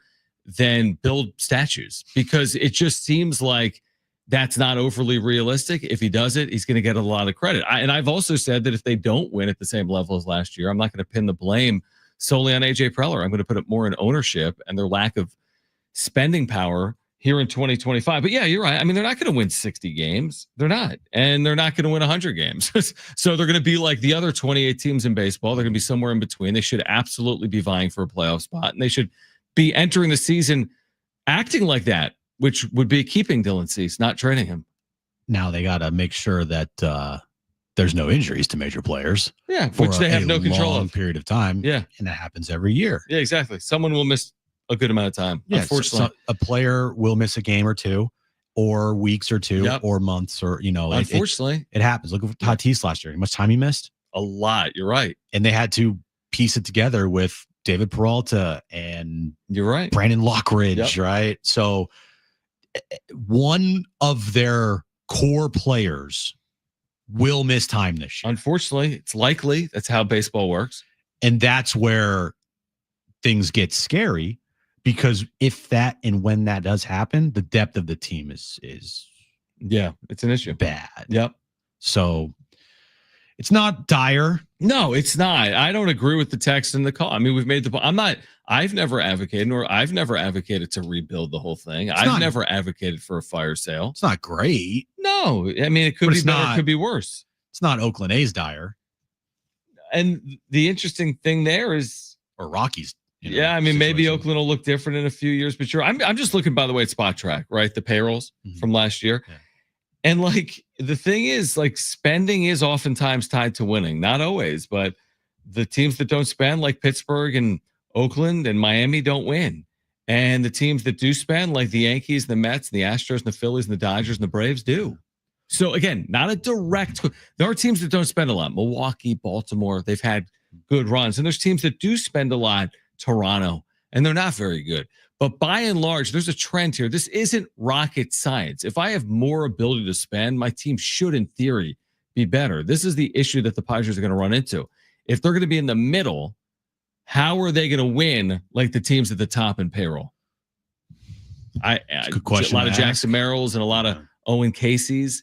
I do agree with the point, though, of holding this franchise accountable, holding whoever the control person of this team is accountable for whatever they do. I agree. In this time of this franchise's history, with it, being almost kind of like a must-win period, right? Yeah, I don't think it's acceptable for them to miss the postseason next year. I mean, I don't know what the repercussions are. I don't think it cost AJ Preller his job, personally. If Did they you go imagine, 83 though, and 79 next year, if they did say 83 and 79, there's a bunch of injuries and they do trade these players away and they finish with 78 wins or 79 wins. I can envision it. Yeah. And they really decided to get rid of Preller for that? No, I couldn't. I can't imagine that. I don't think Preller could go off a quote unquote down year this year. It's so funny. A couple of years ago, I was front of the line of like, this is enough's enough. He's been given so many chances. How many more chances can you give him? And now I'm at the front of the line of like, yo, you're gonna put this on Preller? Yeah, that's how I feel. That's ridiculous. I really do feel like that. I really do. Because we'd be lying to ourselves if we pretended as if this ownership thing wasn't real. Like, he's operating in that space. He's the one that's there every day. We're not. Now, JD's third in the chat makes a good point. They have not extended Preller. To the best of our knowledge, they have not. He's here through 2026. So after this year, if it's a bad year, you got 1 year left on your deal. Right. Do you extend him or do you fire him? Or do you lame duck? This is an organization I don't that's going know. to fight with Michael King over $1.475 million, maybe. I don't think they get rid of AJ Preller if he's got a year left on his deal. You're not going to give Michael King $1 million and you're going to go write a check to AJ Preller to go away? I don't see it. Or you give Preller a contract extension after the team won 79 games. Another good point. Yeah. You know, I how long is Preller going to be here is a really good point. Like, what if he wins at such a high level? What if he overcomes this and he just leaves? What if they win 93 games this year and they lose again in the Diaz? But he was up against the payroll, and then the Cubs come calling. If they won 93 games this year, right, somehow, then he should get a 4-year extension. You know what would happen? The team wins, say, 89 games, make the postseason as win a around 5 or 6 seed. Yep. Maybe win around, lose around, whatever. Right. They'll be the Major League Baseball awards will say, we're going to give the Cubs GM the GM of the year. Right, definitely. For trading for Kyle Tucker and Presley and Dylan Cease. Dylan Cease. Even though the Padres then won 90 games after they traded Dylan Cease. Yeah, just like last year, how Preller had to shed $100 million in payroll. Top 3. The guy from the Brewers. Yeah. Who a team that, won 90 plus games the previous year. All right, so we've been asking you, what would you do if you were AJ Preller? We've gotten some text on that. You can call us as well. 877-767-4760. You can hit us up on the talkback mic. Open the all-new iHeartRadio app. Search for San Diego Sports 760. You can leave a 30-second talkback. And also, again, you can hit us up on the text line, 70470. Start it with the word team. Plus, Nick Boyd, Aztec starting point guard, will join us at 4. And we'll give away some Aztec tickets after that conversation for Saturday against Wyoming. It's Jon and Jim.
right, Jon and Jim back with you. Nick Boyd, Aztec, starting point guard, FAU transfer, coming off a really good game in that come from behind win against San Jose State. He'll join us at 4. And then after our conversation, we'll give away Aztec tickets for Saturday against the University of Wyoming. We are here until 6. Brian Dutcher Show coming up at 6 o'clock tonight as well. If you've got a question for Dutch, you can text us 70470. Start it with the word team. Let's go to the phones. David wants to weigh in. All right, 877-767-4760. David wants to talk Padres. You're on with Jon and Jim. Hey, what's up, guys? Just wanted to say that how AJ Preller should operate. Look at Cleveland, look at Tampa Bay. These are teams that, are seemingly always trading guys a year before free agency. And then people are like, oh, well, that team's not going to – Cleveland won't be that good this year. Tampa Bay won't be that good this year. They're going to take a step back. And then every year, it's the middle of August. You look up Tampa Bay, second or third in the AL East, comfortably in a wild card spot. Cleveland's 15 games over 500, leading the AL Central. And I know people say, well, those teams don't do anything in the playoffs. Isn't the goal to win the World Series here? Well, I mean, Cleveland and Tampa Bay don't have, Manny Machado and Fernando Tatis Jr. contracts already built into the system. So I just wanted to say that. Thanks for the call, David. The one thing I would say on that is it's harder to grasp on to the Rays because they're the current state of college football or basketball. They get a good player, they trade them. Right? They're always one step ahead. It's worked well for them. Mm-hmm. It's harder. Tampa Bay doesn't have any Manny Machados historically. No. Cleveland maybe has over the years. The Jose Ramirez's of the world. I always prefer the Padres way of doing it. I like the sink, swim, star power laden way of doing things. I just think it's more interesting. But I get it. I mean, Tampa's had more prolonged success probably than San Diego. Yeah, as a fan, who would you rather be a fan of? That's the thing. The Cleveland Guardians, the Tampa Bay Rays, or the San Diego Padres? The Guardians, I mean, yes, they did sign Jose Ramirez long-term, thankfully, for their fan base, but they're not in any type of big-time moves. They're not trading for big-time players. They're not signing big-time free agents. The Rays are never doing any of that. They are building from within, and they make some savvy moves, and they have guys outperform maybe what they're expected to do, and then make a couple signings here and there, but they never spend any money. Mm-hmm, or do you want the Padres way of things? Well, maybe the way it used to be mixed in with how it is now, which is have star players. At any moment, Preller can make a big time splash trade like Dylan Cease or Luis Ariz or Tanner Scott at deadline. I much rather be operating and being a fan of what the Padres do than what the Guardians and the Rays do. Yeah, my only caveat would be, if you want a World Series, if Tampa's winning World Series with their strategy, I'll prefer it. I'll take it. But none of these teams are. That's the one thing. Yeah, Tampa's been well run for 25 years. Cleveland's been well run for the last 10 years. San Diego, you could certainly argue for the last 5 years has been successful enough. And all things being equal, which is nobody's winning a World Series, I'll take the Padres approach, right? All things being equal, I'd take the Dodgers approach to winning a World Series, which is I'm going to do it with star power and overwhelm you with contracts and have players that fans are going to hold on to for a long time. Mookie Betts has been there for a while now, right? Ohtani's going to be there for a while. Suzuki's going to be there. That's my preferred route. And I think it's more fun for the fan. And that's what Peter wanted for this fan base is to have these core players around for a long time. Yes. That if you're a little kid growing up watching this team, say you're 10 years old when you start becoming a big time Padres fan, that by the time you're 17, 18, you have watched a certain player throughout his entire career. Right. And you're a fan now for life instead of the model of, a couple years he's gone, or he goes to free, he becomes a free agent, doesn't re-sign with the team. And if you're a Pittsburgh Pirates fan right now, you're going to be growing up watching Paul Skeens, but there's a real likelihood that he will not be a Pirate after the 6 years are done. Again, I can be convinced either way. Soto spent a year with the Yankees of all teams, just one. Or Kentucky basketball was one and dones for a decade. They won one national title doing that. And Kentucky fandom is crazy, and New York Yankees fandom is crazy. There's probably a balancing act in there. I love watching the career arc of a player. Fernando Tatis Jr., if he spends his whole career here, That to me is fascinating. You see him as a young player. You see him as a healthy player. You see what he's like when he's injured. You see when he wins. You see when he doesn't win. Like, I do prefer that. But at the end of the day, I just want to see him win. And if that means trading Dylan Cease, okay. I mean, if that means selling off to rebuild at some point, okay. I just want to see them win. And I don't know if they're going to do that or not in 2025. That's my first order of business. Yeah, it's nice to have Manny Machado for a 7th season, but I also want to see him win in 2025. So we'll see if they will. That's all I want to see. That's all that that really want to matters. see. Yeah. However it gets done, so be it, as long as they win. Right. You can have a bunch of no-name guys and you just win, but they don't. They have a bunch of really good players, and hopefully Preller works some magic because he's going to need to do that. I mean, Smashing Blumpkins. I don't think that's the real name, but in the chat. You can't say that, bro. Say that. You cannot say that. Why not? We'll tell you off air. Oh my gosh, John. I have no reason to believe I can't say that. John has no idea what that is. You have no clue. My face is so red. You're so red. Anyway, someone in the gosh. chat. I don't know, dude. Obviously. This is the 5th time I've been like dumped off the radio for having no clue. It's more me than you. So he's like, "Hey Jim, can I say the word crap on the radio?" Yeah. And he's so scared about saying that. Then he says this. What's that mean? YouTube. Google it. See what happens. Well, I'm allowed to Google it, right? Yeah, sure. My computer's not going to explode. Yeah, it's your computer. It's not a company one's. Google it. Yeah, it's fine. Did you just realize what it means? Well, it's Urban Dictionary. Okay. So I probably would. Okay, I get it. I probably shouldn't have said it. Oh, dude, to dump you. You've been dumped more on this station than I have, which is honestly, I think you've been dumped more on the station than anybody in my 9+ years here. I don't even know where to go from here. We can go to break. No. Well, Nick Boyd's going to join us in a minute. Not to talk about that. No. Well, I was going to say that someone in the chat, but I've kind of like ruined it, said that Cleveland and Tampa also have to compete with other pro teams in their market. So does that make them more irrelevant? I think is the point. Like Tampa, you could use Manny Machado. Cleveland, you could use Manny Machado, but you're kind of irrelevant because there's football or hockey or whatever else in the market. Yeah, but that makes it even more impressive, though, that they have competition in those markets and they're still competing without any of these stars. Can I say Smashing Pumpkins? You can say Smashing Pumpkins. All right, but I didn't, bro. I'm lost this segment. You're lost. All right, let's get it back on track. Nick Boyd, San Diego State starting point guard. We'll talk to him coming up in about 5 minutes, and then we'll give away Aztec tickets for Saturday. Nick, a big part of that win over San Jose State on Tuesday. They trailed by 21, came all the way back to beat San Jose State 71-68. Hour 3 of Jon and Jim. That's the beauty of YouTube, though. You heard me on YouTube, right? Oh, yeah, they did. All right, stay with us. You can go to YouTube if you want to know what I said. It's Jon and Jim.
All right, this update is brought to you by Mercedes-Benz. We'll start with baseball news of the day. Max Scherzer signed in a 1-year deal with the Toronto Blue Jays. San Diego State basketball takes on Wyoming Saturday night, 5 p.m. tip, 4 p.m. pregame. You can listen right here on San Diego Sports 760. And tonight is the Brian Dutcher Coaches Show with Dutch John right here on San Diego Sports 760. At Mercedes-Benz, there's a reason they go the extra mile. From testing their vehicles in desert heat and Arctic cold to creating AI that can anticipate your needs and preferences on the road. They demand that every car is worthy of their star because it's Mercedes-Benz.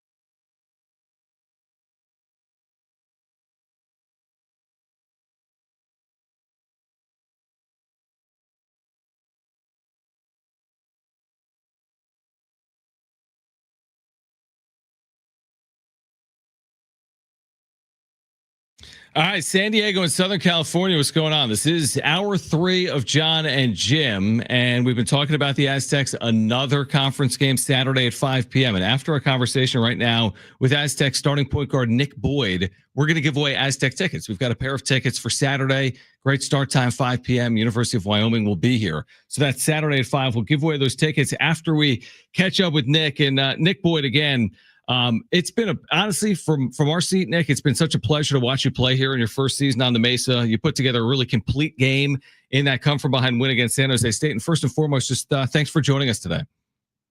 Yes, thank you, man. I appreciate you having me on here. It's a privilege.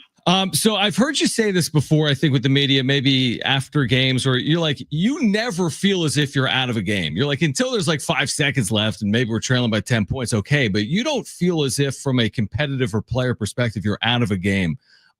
So what does it take? Like, how do you avoid self-doubt? Like Tuesday night, you're down 31-10. How do you stay the course when you're in a situation like that? Yeah, I mean, I just think it's, it's just kind of just in my DNA as some sort, man. Just growing up playing basketball all the time, just competing until the buzzer goes off. That's just what I love to do, and that's what San Diego State does. That's what Aztecs do, and that's the reason I came here. So I believe in the guys, and I think our greatest quality right now is our fight and our ability to just keep fighting even when we're down. And that's the reason why we were able to have some success early on and keep building. Yeah, coming here to compete, like you said, one of the biggest reasons why you chose to come to San Diego State, but also the atmosphere of Viejas Arena. It's your first year playing here in front of the home crowd. Was the other night against San Jose State the loudest that you've heard Viejas this year? I mean, the students did an amazing job. Like you said, the atmosphere here at Viejas is unbelievable. It's always rocking no matter who we play, what type of game it is, what time the game is. I think the game might have been at 7:30. The fans come and support, and it means a lot, when you get to step under those lights and see everybody cheering you on. That's another reason why you keep fighting. Nick Boyd is with us, Aztec starting point guard. Nick, has anyone made you aware of this quote? I would have to imagine they have. What Steve Alford, the Nevada head coach, had to say after you guys won by 19 points. I'll let our listeners know. This was Steve Alford, who's won like 600 games. He's coached everywhere. He's coached some very good Nevada teams. Last year, they were in the NCAA tournament. And he said after San Diego State beat Nevada, this is Alford, we're missing some things. We need leadership on the court. We need an alpha dog when things do get nasty. I love how Boyd was for them. Anytime it got controversial, he was the alpha dog on the team who made it happen for them. We have to figure that out and who that might be. What's your reaction when you hear an opposing coach say something like that about you? Oh, man, it's a privilege for him to say those words. Kind of makes me smile. That's what I came here to do. That's why I played the game of basketball, just to be a dog, just to be a force to be reckoned with, to be an alpha out there, play hard, be gritty. That's what I'm all about, and that's who I am. So that's a privilege to have him say those words, and that's big time. What's your relationship been like with Miles Bird this season? Miles Bird's had a really good year. I saw you guys kind of hugging at the end of the game here against San Jose State before you went to the free throw line. What's your relationship been like with him? Man, it's been awesome. Like I remember when I was getting recruited here to San Diego State, the coaches kept saying, "Man, we got this dude Miles Bird," as well as other guys, but they kept saying Miles Bird, Miles Bird, Miles Bird. And then just to see the type of love he got from the fans, it was kind of like, yo, why do the fans love this dude so much? Like, he hasn't really been on the court like that. And then just to meet him in person on my visit, I'm like, okay, I understand it. And I was like, yeah, these are the type of dudes I want to be surrounded by. And that's ultimately why I chose, San Diego State. And then fast forward to this year, just, how he's competed, how he stepped into his role, being a go-to guy for us. It's beautiful. I mean, I've seen him working all summer long.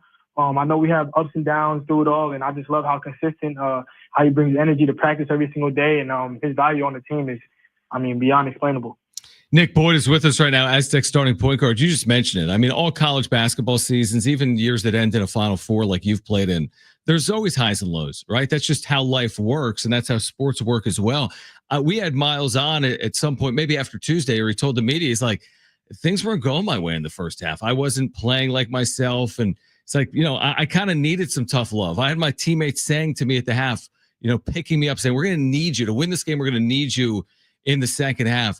As a leader, it's one thing to be a leader on the court. What do you do in those situations? Like, what are those conversations like when things aren't going perfectly in an effort to pick someone up because you're going to need them?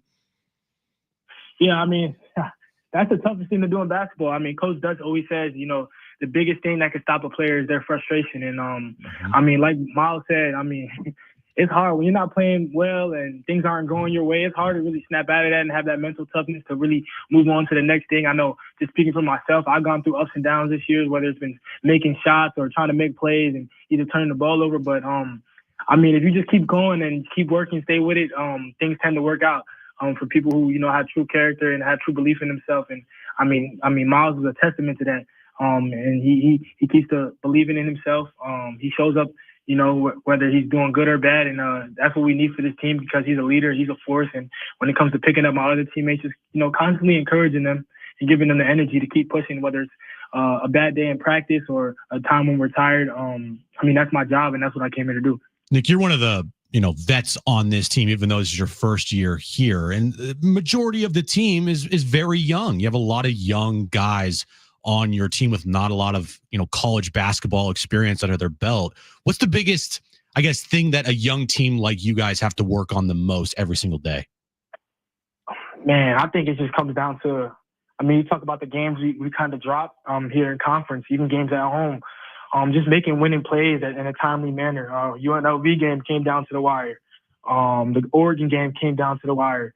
And you see, San Jose State came down to the wire, and we were able to win that game. And I think that showed growth. So I just think just, making timely plays and being in the right spot when we really need each other to be is a challenge that a young team, faces in a season because like you said, when you're young, there's not a lot of experience in game reps.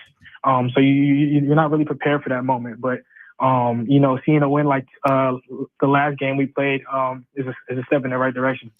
What are you most proud of in the way you played, personally on Tuesday? Like 11 points, 9 rebounds is a massive number for a point guard. 5 assists. Your last 2 games, you have 11 assists, 1 turnover. Like, what are you most proud of in yourself to help your team find a way to overcome that deficit and win on Tuesday? Man, I probably have to say the assist to turnovers. Something, my coaches and I have been really harping on, trying to get those numbers good. And keep them good throughout the conference. And truth be told, it's been a tough conference play for me. I haven't played my best ball, in my opinion, but I'm just staying with it and I'm staying ready and I'm continuing to wake up every single morning, get in the gym. Either it's probably the assist numbers and the turnover numbers, and then the ability to keep waking up every single day and staying with it and working and still being a positive light and bringing energy. When I feel like I'm not at my best or playing my best ball. Even though you guys are a young team, a lot of good talent with Taj and Compton and Goon playing alongside Magoon Gwath. The last 2 games, you could argue it's the 2 best games of his season. His growth over the year, and you see it every single day in practice. Just talk about what you've seen from him, going out through the year so far. Man, Magoon, like you said, Taj, Payroll, all the guys, man. BJ. Mm-hmm. Big time games. They all have big time games under their belts. But when you come to talk about Magoon, just the growth he's had in the last couple games or so at Nevada, 15-15. Last Tuesday, like you said, 20. I think it was 24, 25 24. points. Yeah. Yeah, 24 points, shooting the ball with confidence. I just think it just comes to, like you said, that experience and that confidence and him just making, like I said, timely decisions at the right time that puts him in the position to, make plays and make things happen for us as a team. And we need that if we want to, be good in March. From your perspective, I mean, like from a talent perspective, this has got to be so much fun for you. I mean, this team is so talent rich, and the benefit of that is you can literally beat anyone. You beat Houston. Houston hasn't lost since they played you. That's unbelievable. I mean, they're in the Big 12. They I was looking at that. Me and Reese Waters were actually talking about that in the locker room. Like, dang, Houston been blowing teams out ever since we did. Yeah, exactly. Like Calvin Sampson got his message across apparently after that game. But so what is that like? Like, you can truly beat anyone. Houston might be a top overall seed in the NCAA tournament. With that being said, you've also been in these crazy games like at Air Force where you needed Wayne there at the end to find a way to win. What's it going to take to be consistent with this young, talented team over the next 6+ weeks? I mean, I think it's just our approach and practice every single day. The opportunity to still play for things here in February. A lot of teams, they have one or two options.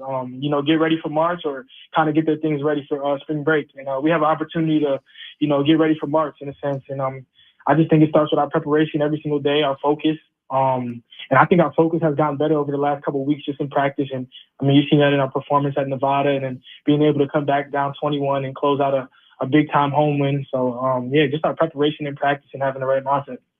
Nick, we always appreciate it, man. Keep doing what you're doing. February is here. That's the next time you're on the floor against Wyoming on February 1st. I think Aztec fans have quickly fallen in love with you. Just your energy, tenacity, the way you interact with the crowd. You're kind of like what's it called? I'm asking Jim. What's the guy called? Like the composer of like a symphony. Yeah, conductor. The conductor, right? I'm conducting out there. I'm just having fun. You're conducting with the crowd and as the point guard as well for San Diego State. Nick, congratulations on all the success to this point. We'll catch up again soon, and thanks for hopping on. Thank you guys so much, man. All right. He's honestly one of my all-timers for me. Just talking with him, the way he plays. There's just something about Nick Boyd. The second they got him from FAU, I'm like, is Nick Boyd from FAU playing the Final Four against the Aztecs? It's just, I don't know. It's just a great story for me. So hopefully it ends the way we all hope it ends here in 2025. Yeah, top 5 Aztec player for me. A recent memory since I've been here. And there's been some greats. And they're all great. I mean, there's been some unbelievable players just under Brian Dutcher. Yeah, and Steve Fisher as well. Yeah, of course. I wasn't covering the team back then, but if you talk to people back then, they would have probably the same things to say about some of those players like we do about Nick Boyd. Absolutely. And that just shows you the amount of really good, not just talent, but like people that have come through this Aztec basketball, program. No doubt about it. He wears the number 2, caller 2. You're going to see the Aztecs on Saturday. Nick Boyd will be their starting point guard. Caller 2, you're going. 2 free tickets to see the Aztecs in Wyoming. 877-767-4760. Huge game. They all are. 877-767-4760. Jon Heyman weighs in on what's next for the Padres. Who are they listening on? We have the latest from Jon Heyman. That's next. Stay with us on Jon and Jim.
Listen, that's the beauty of live radio. I mean, this is really not beautiful, but the one thing about doing something live, and we're going back now, people, I said something I shouldn't have said on air. Like, if you were to give me a list of things that you can't say on the radio, where would that be? It wouldn't be towards the top. Yeah, I didn't say like the worst curse word. Right. You like the magic word? Like there's like, aren't there, what's the famous skit, the 7 magic words or whatever? Yeah.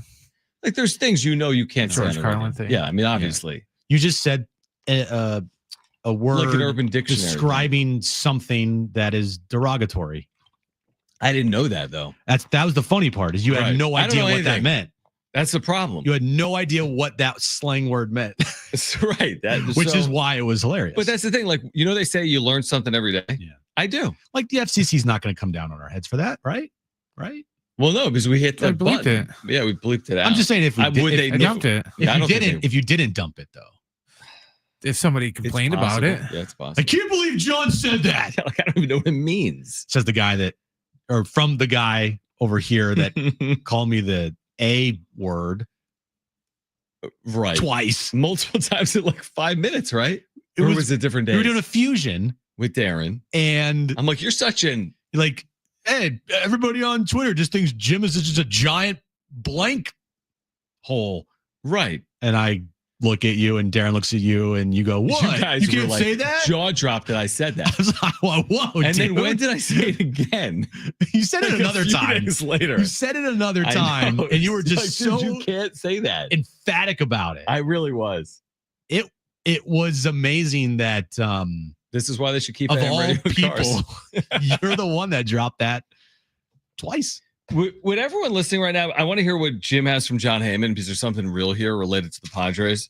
But would you guys do us a favor and download the iHeartRadio app? And then they have this new presets feature where you can just keep Jon and Jim in your presets, and you can keep San Diego Sports 760 in your presets. So it's just up there. It's like a radio dial. And you open the app, and there we are, Jon and Jim for the podcast. Or there we are, San Diego Sports 760 for live radio on the app. So if you haven't done it, it's easy. It's great.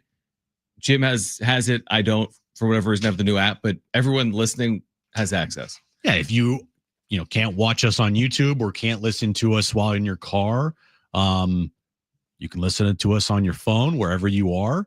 The iHeartRadio app is the best app out there. So when you download it, you got the presets feature, put us in your presets. And then when you get in your car too, just plug in your phone. You can play us on your phone off the iHeartRadio app. Which it really is. I think a lot of people do. It's an amazing app. I'm serious. So if you don't have it, download it and then make sure to put us in your presets. All right. What is Jon Heyman writing here today in the New York Post? He says that the Padres will listen on just about every player except Manny Machado and Fernando Tatis Jr. Wow. He also says that if the Padres trade either Michael King or Dylan Cease, they will consider Nick Pivetta or Jack Flaherty in free agency. Yep. A couple of veteran pitchers. Yep. Okay. Well, what do you make of that? I mean, that's, again, I don't know if he's serious when he says, when we say listen on all players, I mean, who are we even talking about? There's only some that you would want to get rid of because of the large salary, obviously Bogarts or Cronenworth or Suarez. Mm-hmm. Yeah. So there's those handful of veteran players. Again, I think it's very hard to trade someone like Xander Bogaerts. He has no trade, right? He has a no trade clause. Mm-hmm. So, I think we're really talking about like Michael King, Dylan Cease, maybe Robert Suarez, maybe Luis Arraez. But what is really the point here of trading Dylan Cease to go then sign Nick Pivetta? Because you go get the return. Yeah. So you get the return. I get it. You get the controllable pieces back. You get the money. But won't Nick Pivetta or Jack Flaherty make a lot more money than Dylan Cease, who's arbitration eligible? Right? Jack Flaherty's not making $14 million next year. No. Right? So that's my He mentions that thing there. He mentions that the Mets are the team that have been showing the most interest in Dylan Cease. Interesting. They would also consider Michael King. The Cubs have also been involved with the Padres on both Michael King and Dylan Cease as well. Right. And the player that we talked about, Matt Shaw. Yep. So he's their top prospect, the Cubs. Yeah, he writes, the Cubs are also involved, but while their prospect list is ranked higher, with highly regarded third base prospect Matt Shaw. Yeah. Understandably off limits in rental deals. The Padres may prefer the Mets list, including Brandon Sproat, Jet Sproat. Williams, or Luis Angel Acuna. What was that band called? Sprocket or whatever? What? The Wet Sprocket? Can I say that? Toad the Wet Sprocket. Toad the Wet Sprocket. That's Sprout guy runs. You know, if you say it and then ask me if you could say it, that kind of defeats the purpose. Good point. If But that is always one of my first PDs always said, if you have to think about it, don't say it. And all I do is say it. That's all I do is ask Can you I guys. say laugh at this? it. And you say it. Well, that's actually an interesting article. The reason I say it is if you're going to move him, yes, go get the best return. Preller, as a scouted heart with his front office, go find the best return for you. I'll trust in Preller on that. Jim, we're not going to know these names. This isn't going to be household. They got Brandon Sproat. Let's get the parade route. I mean, we're not going to say that. But I'm willing to. I think AJ Preller, from a scouting perspective, he did a very nice job a year ago. If he thinks he's getting the right return, I'll trust it on its face. I'm not going to say it's going to be the perfect return. But if you got 2 or 3 bidders for someone like Dylan Cease and you get the right return, okay, I'll trust in the return. Again, I still think it's a harder sell. You're going to sell 3 million tickets and Brandon Sproat's your big return. Okay. Right. I mean, so that now again, listing on everyone is a little concerning. Like listing on everyone has that rebuild fire sale sound to it. They're not trading. Preller always does that. He listens on anybody. That's kind of your job. He will listen on any player. Right. No surprise that Manny and Tatis are off limits. Obviously, makes sense. Can't trade Manny Machado. I mean, no, you sink or swim with him. Well, you literally cannot trade him. So he's like, not because you don't want to, but you can't. His contract is insane. I also think as the face of the franchise right now as a 32-year-old, you just kind of ride. Let's hope he hits 35 home runs and drives in 110 and has the 930 OPS. He's got multiple really, really good seasons left. He should. Yeah. And Toddy is still 26. He hasn't even reached his full potential. Yeah. So hopefully his next couple of years are his best years in the major leagues. But that is interesting there's a lot of buzz about the Padres in moving pieces right now. It's picked up recently. Mm-hmm. Since Roki. Because spring training's right around the corner, and it makes sense because they were waiting for the Roki decision. And after that, you got to go into plan B mode. Mm-hmm. I bet you if they landed Roki Sasaki, they would have already traded one of Michael King or Dylan Cease. Yeah. See, that's interesting. Now that they're still going to do it, I think you're right. As opposed to double down and be like, we've got the most complete rotation. I agree with you. I think they would have moved a piece to then, quote unquote, complete the rest of the roster. Mm-hmm. I think ultimately they're going to move one of these 2 pitchers. I do too, unfortunately. I hope I'm wrong. I hope AJ doesn't do it. I firmly feel that AJ doesn't want to do this. Oh, I got something for you. Just like how he didn't want to deal Juan Soto. Hear me out. My brain, it just exploded. Just like what I just learned something. Or hear me out. Wow. It's not that shocking. And I don't know if it applies or not. What if you move Cease and extend King? Now I get it. It takes way more money to extend King. It's not like just freeing up Cease for $14 million. Gives you the ability, but it kind of gives you the AAV ability. If you're taking $14 million off your major league roster, couldn't you then add some AAV to Michael King? Yeah, if any scenario in the next couple of weeks involves trading either one of those pitchers, but the other one you don't trade gets an extension, I'm all for it. It's kind of like a small win. I would prefer both of them here. If both of them were here and one of them got extension for this season, that'd be great. Like if you kept Dylan Cease and you gave an extension to Michael King. All right. So what would you rather have? So real quick there, would you want both of them for 1 year, or one of them for 1 year and one of them for 5? No. Both of them for 1 year, or one of them's gone and the other one is here for 5 years. That's a good question. We can answer it on the other side. Plus the wrap. Plus we have Creed tickets to give away. Coming up later this hour, it's Jon and Jim. I think you got to choose the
All right, this update is brought to you by Mercedes-Benz. Baseball news of the day. Jeff Passan reporting earlier this afternoon that Max Scherzer has signed a one-year deal with the Toronto Blue Jays. The Padres just tweeted out moments ago, it's official, John. Elias Diaz is a San Diego Padre. The deal was 1 year, $3.5 million with a option for 2026. And tonight is the Brian Dutcher Coaches Show at 6 p.m. with John and Coach Dutch right here on San Diego Sports 760. At Mercedes-Benz, there's a reason they go the extra mile, from testing their vehicles in desert heat and Arctic cold to creating AI that can anticipate your needs and preferences on the road. They demand that every car is worthy of the star because it's Mercedes-Benz.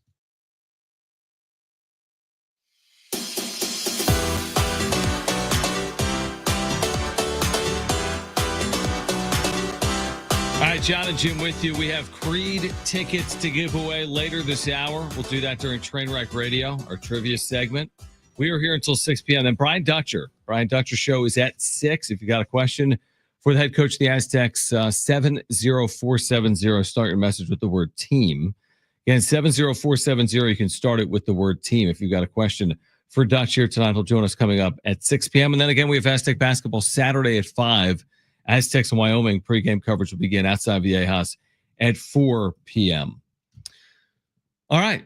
Should we get to it? Okay. Yeah, let's get to the wrap. It's time for the wrap, presented by Sombrero Mexican Food. Check out their website at sombreromex.com.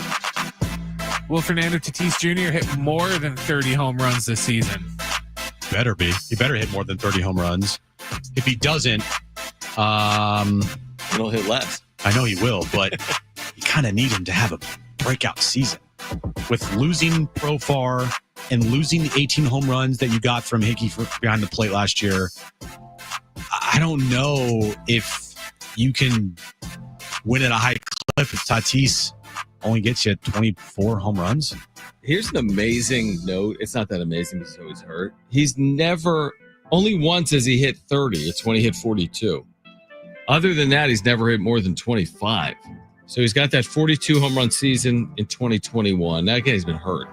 So that's the big caveat. The last 2 years, he hit 25 in 2023 in 141 games. He had 21 last year in 102 games. He's got to hit 30 home runs to your point. Yeah, he just has to. In fact, he should hit more than that. He's Manny Machado with his consistencies, hits 30, but Tatis is more of a power hitter slugger than Machado is. So, yeah, he's got to hit 30 home runs. He's got to stay healthy. He's got to hit 30 home runs in 2025. Next question. Okay, would you prefer Michael King and Dylan Cease both stay for 2025, or one goes and the other is extended?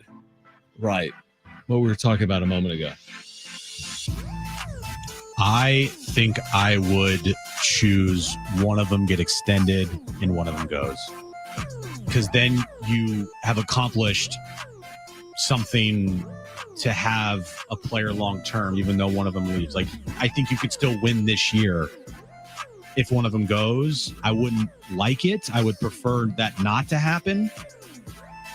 But for the long-term future of this team, I much prefer one of them gets extended long-term if one of them has to go. Yeah, I think that's probably the better option for the franchise. You know, obviously in the short term in 2025, you'd want to have both, but to have neither in 2026, you have to at least be thinking about it. We all want to win in 2025. I understand it, but you have to at least think about what keeping Michael King for 3, 4, 5 years could mean for your franchise, or Dylan Cease. So, yeah, it's kind of like a bit of a Sophie's choice there. I think I would probably take extending out one of those pitchers in that option. Next question. Will you guys be watching the Pro Bowl this weekend? Dude. No. I will not. No. I don't even know what to expect. It's not even a Pro Bowl. It's like Pro Bowl games mixed with a flag football game, right? Yeah. Yeah, because technically it starts tonight. That's right? That's why we're watching Penn State basketball.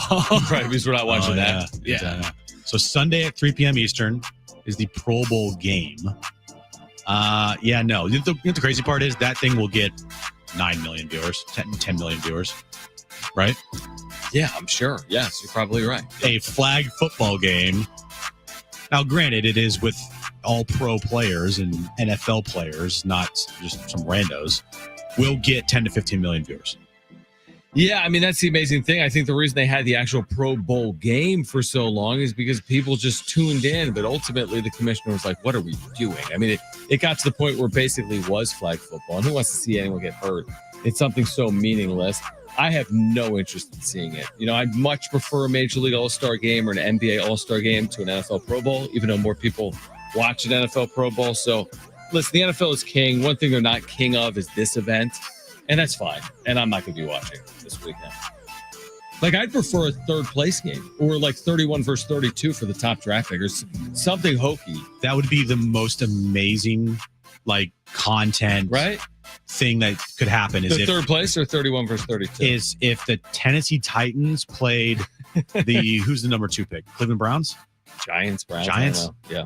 But do those players want to help their franchise that they're leaving anyway? If you put like huge incentives in, yeah, like everyone gets $1 million too if they win. A couple $1 million bucks. That I think they play for. They should just split the teams into 4 separate teams and then have them play the winner of the Rising Stars Challenge. Or what about? So we just saw the Bills lose, and we just saw the Commanders lose. I'm down. $1 million for the winner. You're gonna need more of that. More than that. I know they don't want to play that. No, the World Cup still is a third place game. Like, what are we doing? You're gonna need a lot more than that. Yeah, and fans would be. There'd be so much social media. But if it was whatever team wins gets the top pick, then you won't have to be actively rooting against your team to lose. Is there anything else you could do? Because that's what happens all the time now. Because it's not a lottery. Is team fans of the Titans, the Giants, the Browns, they get so mad, and I understand. Like, if their team wins, it does not help them. So if you put a situation where you have to root for them to win to get a top pick, it make it, I think, much more fun. Or one other option. Okay, and it's the very bad option. Oh, give me it. You have 2 teams pre-selected, not in the Super Bowl, and the result counts for the next season. No. Yeah, you're right. That is awful. No. So we have like Niners against the Packers. No, because that result counts. You know how many of those players won't be on the team next year? That's what makes it. Wouldn't matter. So one team's 1-0 all offseason. But then they need like 3 bye weeks then? Because they're 2. Otherwise, there's only 1 still. Yeah, but they're playing an extra game than everyone else. So they'd have 2. It's a bad idea. It's just like my theme park idea. Oh, your stupid theme park. Your theme park idea way seems, they're both awesome equally as compared bad. to this one. Next question. Would you guys sign up for the Aztecs playing in the first 4 in Dayton? So Joe Lunardi has them as the first 4 in, or first 4 in? That first 4 in would be a 1 seed. First 4 in. No, or the last 4 in, sorry. Right. Last 4 in, not the first 4 No, in. he's got him as the last 4 buys. Because the non-buys are in Dayton. Okay. BYES, right? Pull that up. Hold on. Joe Lunardi's Bracketology. The last 4 in: Texas, New Mexico, San Diego State, North Carolina. No, you're looking at an old one. He posted this 6 hours ago. Oh, really? Oh, John's gonna freak out. What is he doing? Let me see this. He had him as like the 6th team in earlier this week. Why? Because they beat San Jose State. Wasn't good enough for Joe? Let me see this. Oh, boy. John's going to lose it. He's got him as the 2nd to last team in. Get the Johnisms ready, Brent. He's going to go off. That's a little bit of a joke. They've won 3 straight. They just won in Nevada. They're dropping. You're so mad. Am I wrong? So he basically is saying they have no margin from here on out. Now, Joe Lunardi gets a lot of his ball, but he's saying they have no margin. First 4 out. Would you sign up for Dayton? Would you sign up based on this? I guess you'd sign up for Dayton because they're that close to being in or out. Yeah, last 4 buys, he has Georgia, Oklahoma, Pittsburgh, Ohio State. First 4 out, UCF, Xavier, VCU, BYU. Are you mad? Yeah, I mean, I could do a whole soliloquy here if I wanted to. I'm not going to in this moment, but the Aztecs resume is not 2nd to last team in the field right now. Sorry. It's just not. Like, nobody on the bubble has a Houston win. Or a Creighton win. And they may have a Creighton type win, but they don't have a Houston type win. And who's he got there ahead of them? New Mexico. Yeah, New Mexico ahead of them. Okay, yeah, they beat them head to head. I don't know. I'll throw something once we get off air.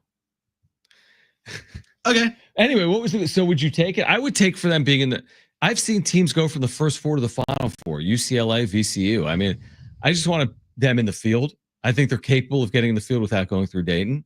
But I'll just take them being in the field. That's an amazing year with this young team. If they're in the field, I don't care where they are. That's an amazing year. Yeah, I'll take it too. I think they're capable of not being in Dayton.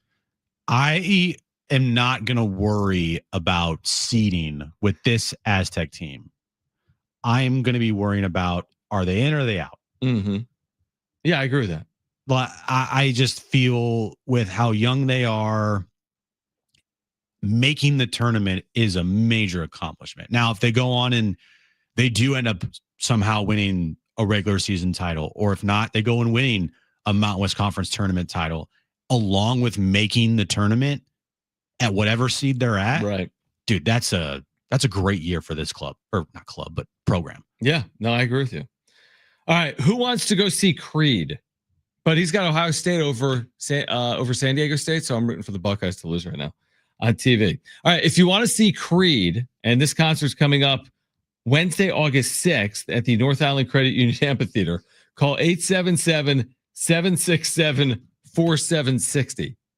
Again, 877-767-4760. First two callers will be our contestants for trivia, and the winner's getting a pair of free tickets to see Creed. Wednesday, August 6th, North Island Credit Union Amphitheater. Tickets and info at Ticketmaster.com. You know Creed, Jim. Can you take me higher? Yeah. So if you want two free tickets to see them, call right now. 877-767-4760. That's 877-767-4760. Two free tickets to see Creed. That's next on Jon and Jim.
Jon and Jim back with you. If you missed what Jon Morosi had to say earlier about the possibility of Dylan Cease being traded to the Chicago Cubs, you'll hear that coming up in the 5 o'clock hour. Caller 2 has dropped off. If you want free tickets to see Creed, you can call right now, 877-767-4760. You'll play Jon in our trivia game. We call it Trainwreck Radio. But 2 free tickets, great giveaway. Probably valued a couple $100. Wednesday, August 6th, North Island Credit Union Amphitheater. Tickets and info at Ticketmaster.com. We have free tickets. So you can call right now. Pick up the phone, 877-767-4760. That's 877-767-4760 if you want to win Creed tickets. I'm still like at a loss for words where Joe Lenardi has the thing with bracketology. Oh, here we go. While we wait for, again, to get someone to play Jon right now. The thing with bracketology. Oh, it's a subjective business. It's a subjective business. Brent's going to play it. Let me hear the meat freak open. Yeah. Now. Oh. Great. I need the open. Now we go into the mind of Jon Schaefer. Meat free. AJ Preller's daily lunch menu. You started stalking me. It's time for Jon-isms. What does that even mean? All right, so real quick. Go off. I have nothing to say about it. We had a bracket. Our first bracketologist of the year was on yesterday. Rocco Miller is like, oh yeah, San Diego State can take another bad loss. I'm like, can they afford a bad loss? Like, oh yeah, they beat Houston. Sure they can. They're fine. And then Joe Lenardi, who was writing books and invented bracketology, is like, San Diego State, they're the last team in right now. How is San Diego State the last team in, Joe? He's good. not on the air, is he? No, he's not yet. Imagine if he's like, I'm glad you asked, Jon. They're the second to last team in. He's got North Carolina the last team in. North Carolina's like 8-16. Would they be in like those first 4 games? Yeah, the last 4 teams are in Dayton. Jeez. Which again is better than the alternative, which is being on your couch. Sometimes Ken Pump's full. Thank you, Kevin Willard. Thank you. All right. Brian, are you ready to play? He will be in a second. We got our contestants ready. We're going to play Trainwreck Radio. We got Creed tickets on the line. Let's do it.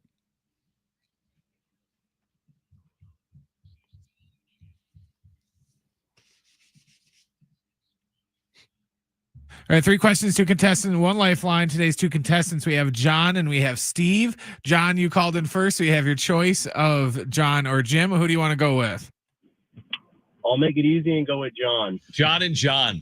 Sorry, I wasn't listening because we were watching an Elias Diaz hype video. Real quick. The Padres officially announced their catcher that they signed, Elias Diaz, and they put out a 30-second hype video. He had 24 plate appearances last year. How'd they get 30 seconds out of it? It's incredible. It's all of him in a Padres uniform. That's incredible. All right, Jon and Jon, which means Steve and Jim. Is that good for you, Steve? That's good. So who do I have, Jim? You have Jim. Okay. Yeah. Let's go. Okay. Come on. All right, Jon and Jon and Steve and Jim. Brent, what's the question? I don't know if you guys saw the Blue Jays sign Max Scherzer today. Last year, the Blue Jays were 22nd in the league in team ERA. Today's question, name any of the other bottom 7 teams in Major League Baseball with the worst ERAs in Major League Baseball. Wow. So we're looking for the bottom 7 teams in ERA last season. All right. I like it. Steve, you're up first. What is your first guess? You do have a lifeline if you want. Ooh, okay.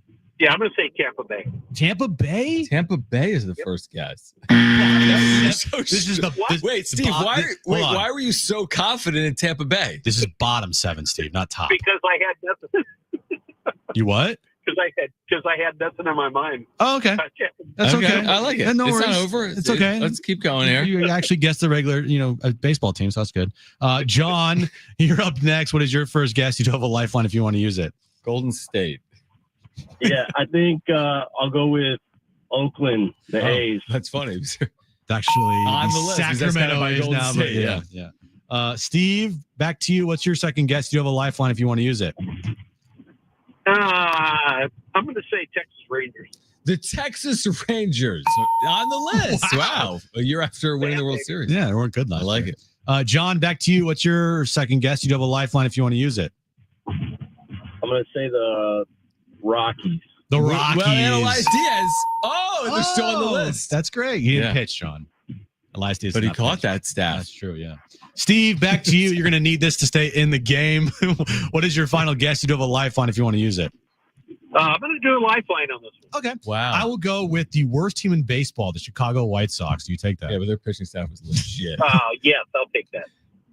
There we go. They didn't have like Garrett Crochet. They had to have like a 6-team ERA. It was It had to be awful. Dude. So had bad. to be awful. John, you could walk off with the correct answer here. You do have a lifeline if you want to use it. What do you got?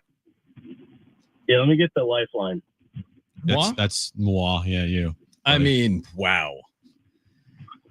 Oh, I'm going to go with the Miami Marlins just because they suck, but I have no idea. I mean, yeah, I'm going to go with Miami. Wait, hold on 1 second. Because that is not traditionally a bad pitcher's yard. That's what I was thinking. Yeah, I was thinking that. That. Hold on. You said one team. You can't I name said two. Miami. You can't name two. I don't know. I don't think you can't do like Hold on. I'll give you. No, I do not. I'll give you the Ducks neighbors, the Anaheim Angels.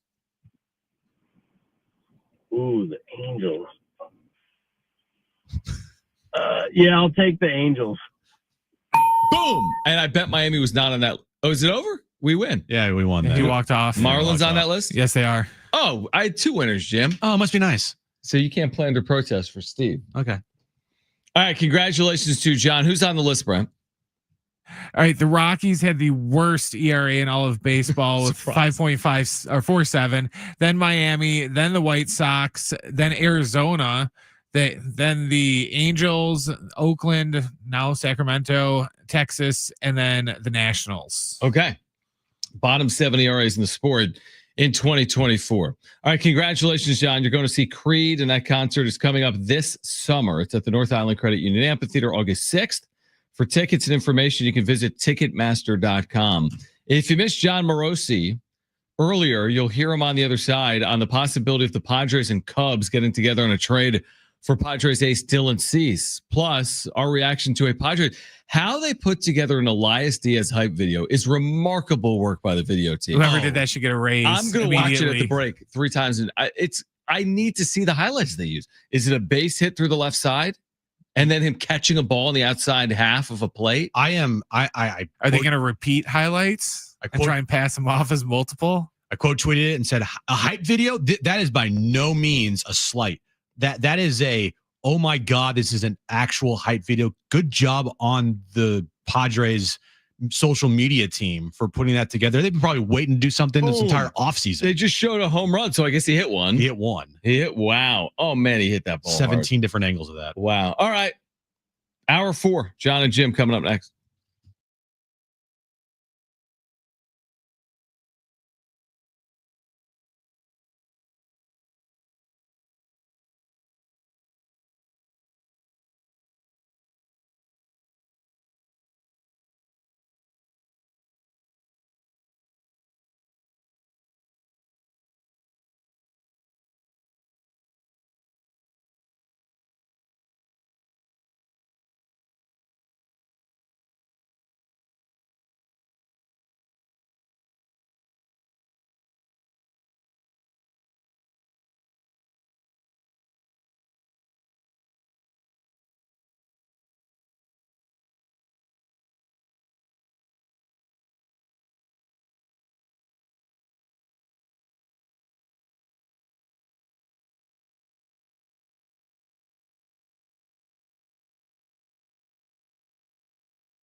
All right, this update is brought to you by Mercedes-Benz. We'll start with baseball news. The Padres have made it official.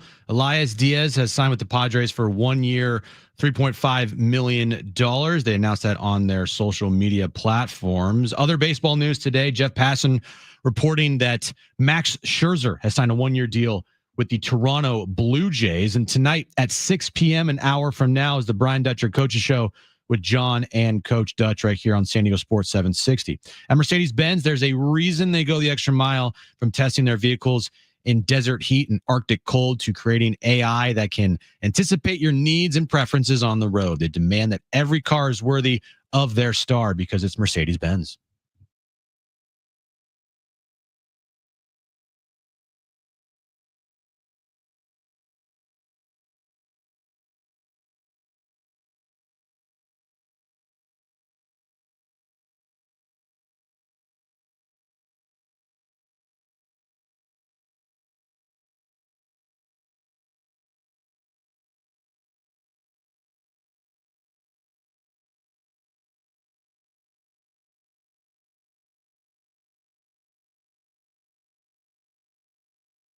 All right, San Diego and Southern California, what's going on? This is the final hour of Jon and Jim. Like Jim just told you, Brian Dutcher Show at 6. If you've got a question for Dutch, you can get it in. 70470, start it with the word team. Again, 70470, start it with the word team. I want to break down the Elias Diaz hype video. Let's do it. Because you have to remember he had 4 hits. So they put together 32 seconds. Okay. Which is a lot of seconds for 4 hits.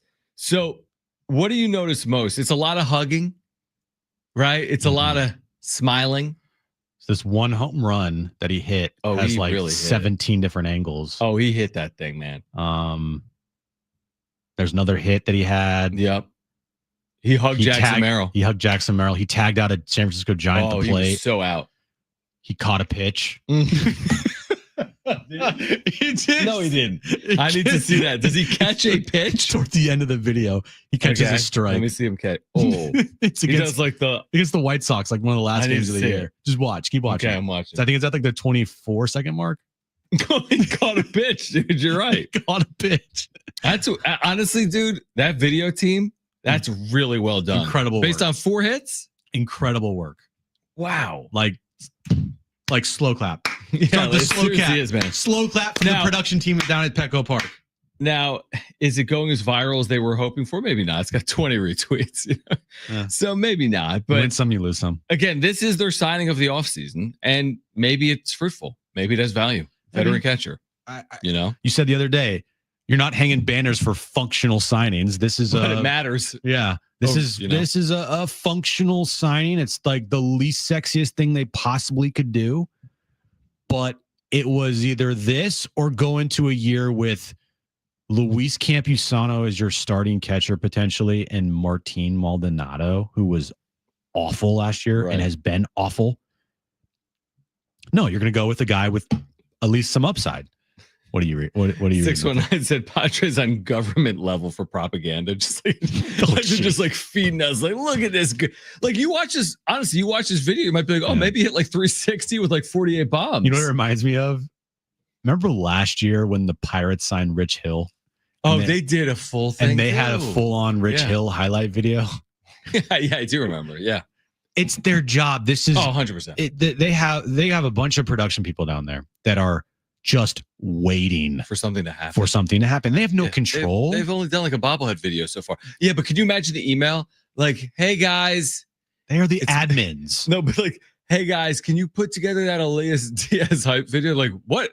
Based on what footage? From his hits. I would bet that whoever is in charge down there now, I don't know who it is, but Siler Bros. No. In the production department. Okay. Like social media. Yeah.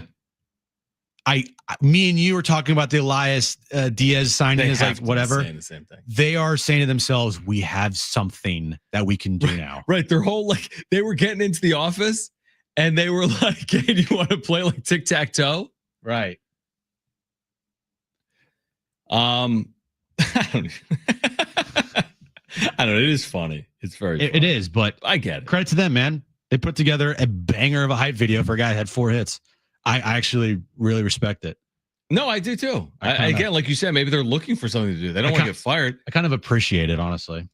All right, Dave wants to weigh in on the hype video and how it impacts the TV deal. Dave, thank you. You're on with Jon and Jim. Guys, I'm just cracking up, man. Look, you got to take this one step further. Okay. Wouldn't it be something else if they brought back Amelia Pagan? No, Dave, no. He'd be great for ratings for a wrap-up show, wouldn't he? Sure. What do you want the hype video to be? Him just allowing home runs? Boom, boom, boom. It would be epic radio for Jim. It would. Thanks, Dave. I don't want to relive those days, Dave. Thank you. Appreciate it, buddy. Man. So did you think the video team, seriously, like when they went in November and December and then earlier in January, were they just waiting for an email? Or did they, seriously? They take a lot of vacation? Probably. They have what I think sucks is, when Jackson Merrill was up for Rookie of the Year, they have to get ready for that. So they create graphics and videos and everything to roll out right away if Jackson Merrill was named Rookie of the Year. Sure. So they probably have so much stuff on their desktops down there of Jackson Merrill Rookie of the Year video, hype video. They have things ready to go for potential extensions, I'm sure. Yeah, imagine the things though that are like they get emailed like, yo, if we make this trade, like get ready for Owen Casey. Get your Owen Casey videos ready from what he did last year. I don't think they'll have any Owen Casey videos. I know. Ready. Anyway. But I mean, they did a nice job with the hype video. Very good job. We started the show by talking about the Padres and the Cubs and a possible trade centered around Padres ace Dylan Cease. Now, this is from Jon Morosi at MLB Network. It's a bit of a lengthy conversation, but I do think it's interesting for our listeners. I'm just looking at some replies to the hype video. Yeah. What are people saying? Oh my gosh. I mean, what can you really say? It's a hype video for a backup catcher. Gotta do something, man. Let's hear from Jon Morosi and react. For the Padres, they're bumping up against much more of a payroll restriction now than they had a year ago, which is the impetus to at least gauge the interest in both Dylan Cease and Michael King as a way to bring back some younger, less expensive talent and also potentially create payroll flexibility to add free agents who might have their price tags dropping in the last days of the offseason. What I was told yesterday from sources is that one team to watch and the potential of moving Dylan Cease. And again, Dylan Cease is more likely to move than King because Cease makes more money and therefore he would bring more payroll flexibility if they move him. So Cease is the more likely one to move. And one of the teams to watch, the Chicago Cubs. Why the Cubs? Well, here's why. They've got 7 of the top 100 prospects, according to MLBpipeline.com. And also, Robert and Harold, look at that column on the far right side. Estimated time of arrival to the major leagues, 2025. They're ready. For 6 of the 7. So they are ready, Robert. Exactly right. So pay, I think, extra close attention here. The Padres right now, they do not know who's going to start in left field because, of course, Profar is left to sign with the Braves. For that reason, it'd be tough, I think, to justify a one-year deal like Cease. Of course, he's a free agent after 25, to give up someone of Owen Casey's ability, but that's exactly the kind of player who could make trading Dylan Cease worth the while of the Padres, because Owen Casey, if he's in this trade, he goes right into a corner outfield spot in San Diego.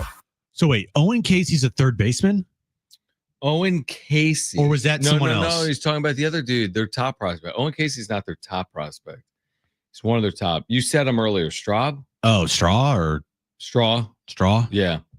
I'll look it up. I forget who I said. I don't remember. Owen Casey. Jim, why are you doing this to me? You're making me look at the top 100 list. No, I'm making you look at Owen Casey. Do you know Kylie McDaniel put out top 100 prospects 101 to 200 today? Oh my God.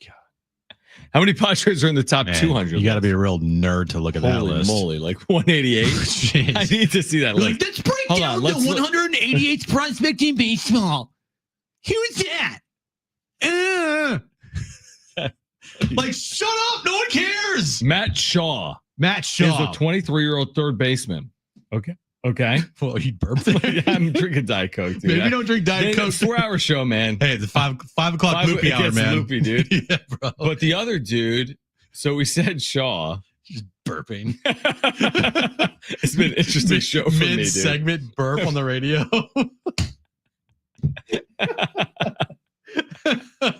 That's like hilarious. not even trying to hide it. You're just like, wait, what was the name? Okay, Owen Casey, real quick. Sure. Is the right fielder. He's number 86 in the top 100. Okay, at least he's in the top 100. I need to see the 101 to 200 list, dude. No, we don't, dude. Yes, I do. Oh, wait, what was your question? What was your question? I asked as I said, isn't Owen Casey a third baseman? No. Okay. Oh, Cash Mayfield, number 196. Oh, great. That's their only. So hear me out. You know how we said they have 2 in the top 100? Yeah, they only have 1 more in the next 100. Okay. Preller, get ready to cook those books, bro. Come on.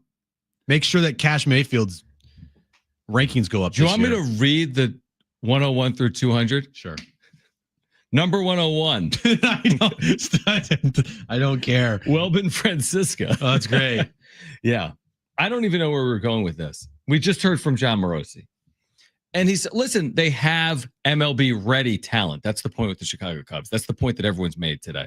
That they have players that are supposed to blossom and be in the major leagues this year. They don't have like low-level talent like the Padres. I mean, Ethan Salas and Leo DeVries are not going to be in the big leagues in 2025. Owen Casey and whatever that other guy's name is at third base, Shaw, are expected to be in the big leagues this year. They're both in their 20s, not 18. So I guess the point is maybe one of them can help you this year. Are they going to help more than Dylan Cease or Michael King? Can they pitch 30? Can they have 30 starts? No, because they're third baseman and right fielders. Okay. Perfect. Trade for a third baseman. You have Manny Machado. Yeah, no, I mean, it's a good point. Well, they're not trading for that third baseman. That guy they're not getting. You just need to trade for more shortstops, guys. Yes, we figured this out 5 years right. ago. That's the answer to every question is shortstop. And then move them to a position they never played before. Exactly. That's right. Worked for They're the Jackson Merrill. best player, athletes on the field. So just they can play anywhere. Worked for Fernando Tatis Jr. Won a gold glove and a platinum glove. It's easy. Yeah, it is easy. It's fine. Yeah, I don't know what to make of it. What I do make of it is that the Padres, I think, will move either Dylan Cease or Michael King. That's what I make of it. And some of me hopes I'm wrong, but also some of me hopes that they extend out someone like Michael King. And if it does mean you trade Dylan Cease, like they could positive spin this thing. If they trade Cease, tell me how great Owen Casey is and extend Michael King, I think people will be along for the ride, right? I really do. If that happened in a series of 48 hours, hey, we extended King, we traded Cease, and we think Owen Casey's our starting left fielder, I think people are on board with it. It's just, I don't know. I just want to see the finished result of this 2025 roster. Well, we're not going to see the finished result for a little bit, for a while. It might not even be finished, like the 26-man roster for opening day, up until the final week. And then when you get in the season, it will be a constant, fluid flux type of situation up until the trade deadline. Right. So I know every fan, including us, wants to see like every single position filled and have it in our minds of what's going to be out there. But we're just not going to know. Even last year's team, you didn't know. Mm-hmm. And that's what makes it hard. What was the date of the Profar signing last year? It was in February. Like February 6th. It was right before spring training. It is a good point. I mean, that's a possibility. Something like that is absolutely a possibility. And maybe AJ's not kidding when he says, listen, there's been years where we've done it later. There's been years we've been more active earlier. I mean, last year's a good example. They were really active late. Profar Cease Arise. I know Arise was in season, but I mean, a lot of that stuff was late with Profar and Cease. That happened after now. Arise was what? A month in? Yeah, somewhere in May. That was shocking. I was driving home and all February of a sudden, 24th. February 24th. Oh, wow. So after spring training started. Yeah. Pitchers and catchers reporting. And they had to report earlier last year because of Sol. Playing a career. Yep. Wow. Where were you when Arise got traded? I was on the freeway, John. Wow. Yeah. Of all places. I know. It was crazy. And I called you. How'd you find out? Pick up. I found out on Twitter. And then you were on Twitter on the freeway? I was in traffic. And then I heard Jesse and Tony talk about it. Okay, that makes sense. So they were talking about during the game. No, this is pregame. So it was before. It happened right before the game started. Okay. All right. All right. Stay with us. Jim's back page is still ahead. Much more in this Padres offseason. Stay with us on Jon and Jim.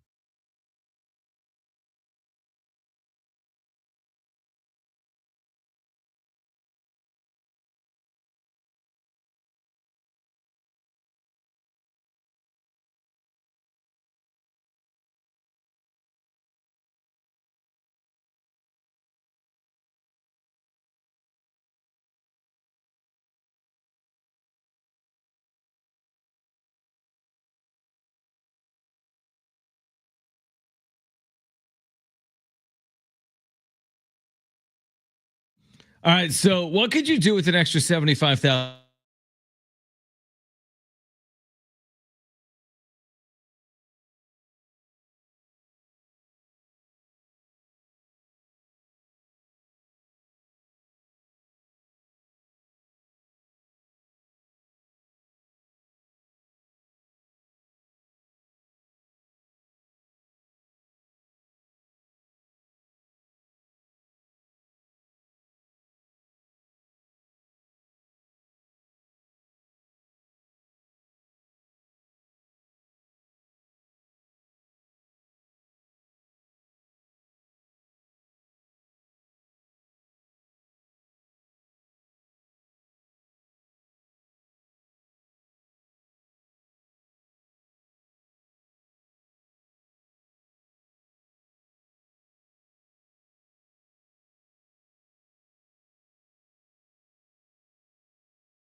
Chances to win $1,000 every weekday with the Grand in Your Hand cash contest. That's every hour, 6 a.m. through 6 p.m. Listen for the keyword at the top of every hour. then enter it at sportssd.com. If you missed Nick Boyd, who is a great listen, the Aztec starting point guard, out of New York, FAU transfer, played in the Final Four. If you missed him earlier, about 2 hours ago, you're going to hear it coming up at 5:30. Then Brian Dutcher is going to join us at 6 p.m. Brian Dutcher Show. If you've got a question for the Aztecs head coach, 10 regular season games remaining. 10 for the Aztecs. If you got a question for Dutch, 70470. Start it with the word team. Over under a half game that I attend this year. I mean, that's such an easy bet. I would put, you're not going. There's 5 games left. You're not going to go Saturday. Oh, Aaron's got a friend in town from South Jersey, and we're going to go pick tulips from the Tulip Center. What? You're not going. There's going to be like 2 midweek games. You're like, nah, I can't go. I got to pick up dinner. And then there's like 2 weekend games. You're like, no, I can't go. Aaron's friends in town. And then boom, it's 2025. How about the last game of the year? Senior night. You're going to go senior night? San Diego State versus Nevada, 7:30 Saturday night. You're okay. Are you going to go? I'll tell Richard. Am I going to be here? Here we go. Yeah, March 8th. All right. Well, remind me. March 8th. It's All Jones's birthday. Are you going to be there? Yeah. Is Jones going to be there? No, not a 7:30 start. Too late for him? Yeah. But we'll do a birthday party. I can't go to Saturday night. What do you have Saturday night, Jim? I got plans. What kind of plans? I got birthday plans. Oh, your birthday. Yeah. Must be nice. You don't want to celebrate your birthday with the Aztecs? When's your birthday? It's next Wednesday, the day that you won't be here to celebrate. I won't be here, no. Yeah, you just but don't, I'll be here in a year. Yeah, no, he did that on purpose. Yeah, I'm like, I don't want to deal with this. No, we are going to a dinner Saturday night at a really nice restaurant called Junette Jolie. I've been there. And don't tell me. In North County. Now I forget. It may be in Oceanside or Carlsbad. Yes. And I'm thinking it's one or the other. It's, I want to say Oceanside. Okay, yeah. It's like in the middle, I guess. I don't know. Is it? I think I Carlsbad? went with Kristen, and I think it was really good. Or we didn't go and we were outside and it looked cool. Maybe you didn't go? Yeah, maybe. I don't know. But we went there last year for Aaron's birthday. Maybe you went there. I think I went there. And I told you about it. And then maybe we went. Because it's a Michelin star restaurant. It has one Michelin star. Tires? They sell tires? Yeah. No. A Michelin star. It's like a really good restaurant. It's if a restaurant gets a Michelin star, that is like basically winning a Grammy. Is it like us getting a ratings bonus or something? Like us being relevant on the radio? Yes, yeah, exactly. Okay. What's the equivalent? Because we're 2-time best of. No, the radio equivalent. Oh. We're 2-time best of UT Readers Poll. Yeah, those don't mean anything. Right. But no, just kidding. They mean a lot. Unless we don't win it. I don't know. Okay, there's no. But you're saying it's like a Grammy to get like a Michelin? if we were named the #1 show on the Barrett Sports Media. That is not the equivalent. I know it's not. Okay. No, Okay. A Michelin star is a big deal, and they only give out so many. Right? Michelin star is a huge deal in the restaurant world. Gordon Ramsay has like 20 Michelin stars for all of his restaurants. This place is amazing. We went there last year for Aaron's birthday. Now you're going for yours. Yes. And the cool thing is they like change their menu up a lot. So it's not the same menu. That makes sense. So it's not the same stuff we had last time we go there. So what is the Michelin star, John? A Michelin star is awarded to restaurants offering outstanding cooking. We take into account 5 universal criteria: the quality of ingredients, the harmony of flavors, the mastery of techniques, the personality of the chef as expressed through their cuisine, and just as importantly, consistency both across the entire menu and over time. So, like, are there certain like Taco Bells that would call like a Taco Bell Mission Valley could have a Michelin star, but a different one? And they can tell the personality of the chef just by the food. So they can tell, by this burger, if the chef was an a-hole. You can't say that. Yes, you can. They can tell by the food if the chef is good or not. It is the top cuisine.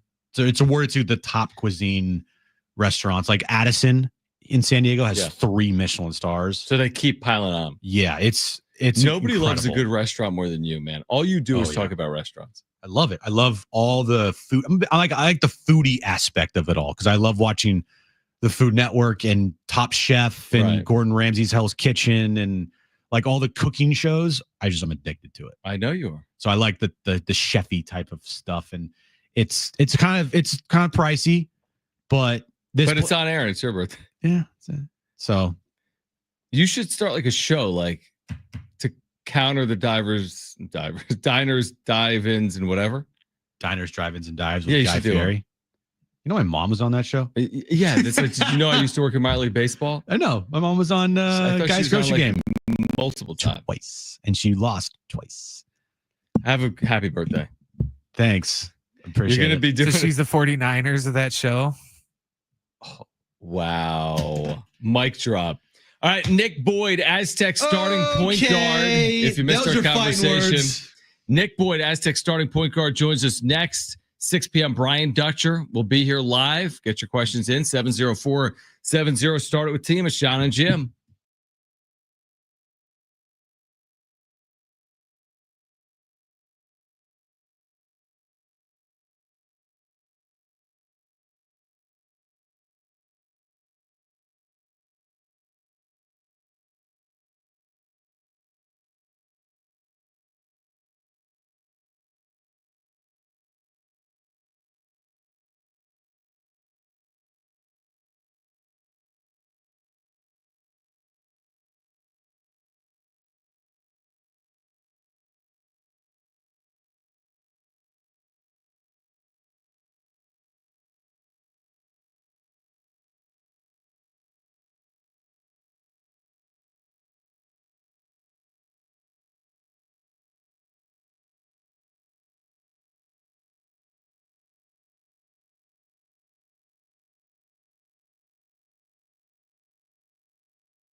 All right, this update is brought to you by Mercedes-Benz. We'll start with baseball news of the day. Jeff Passan reporting that Max Scherzer has signed a 1-year deal with the Toronto Blue Jays. Padres made it official with their signing of catcher Elias Diaz. And tonight, the Brian Dutcher Coaches Show at 6 p.m. right here on San Diego Sports 760. At Mercedes-Benz, there's a reason they go the extra mile, from testing their vehicles in desert heat and Arctic cold to creating AI that can anticipate your needs and preferences on the road. They demand that every car is worthy of their star because it's Mercedes-Benz.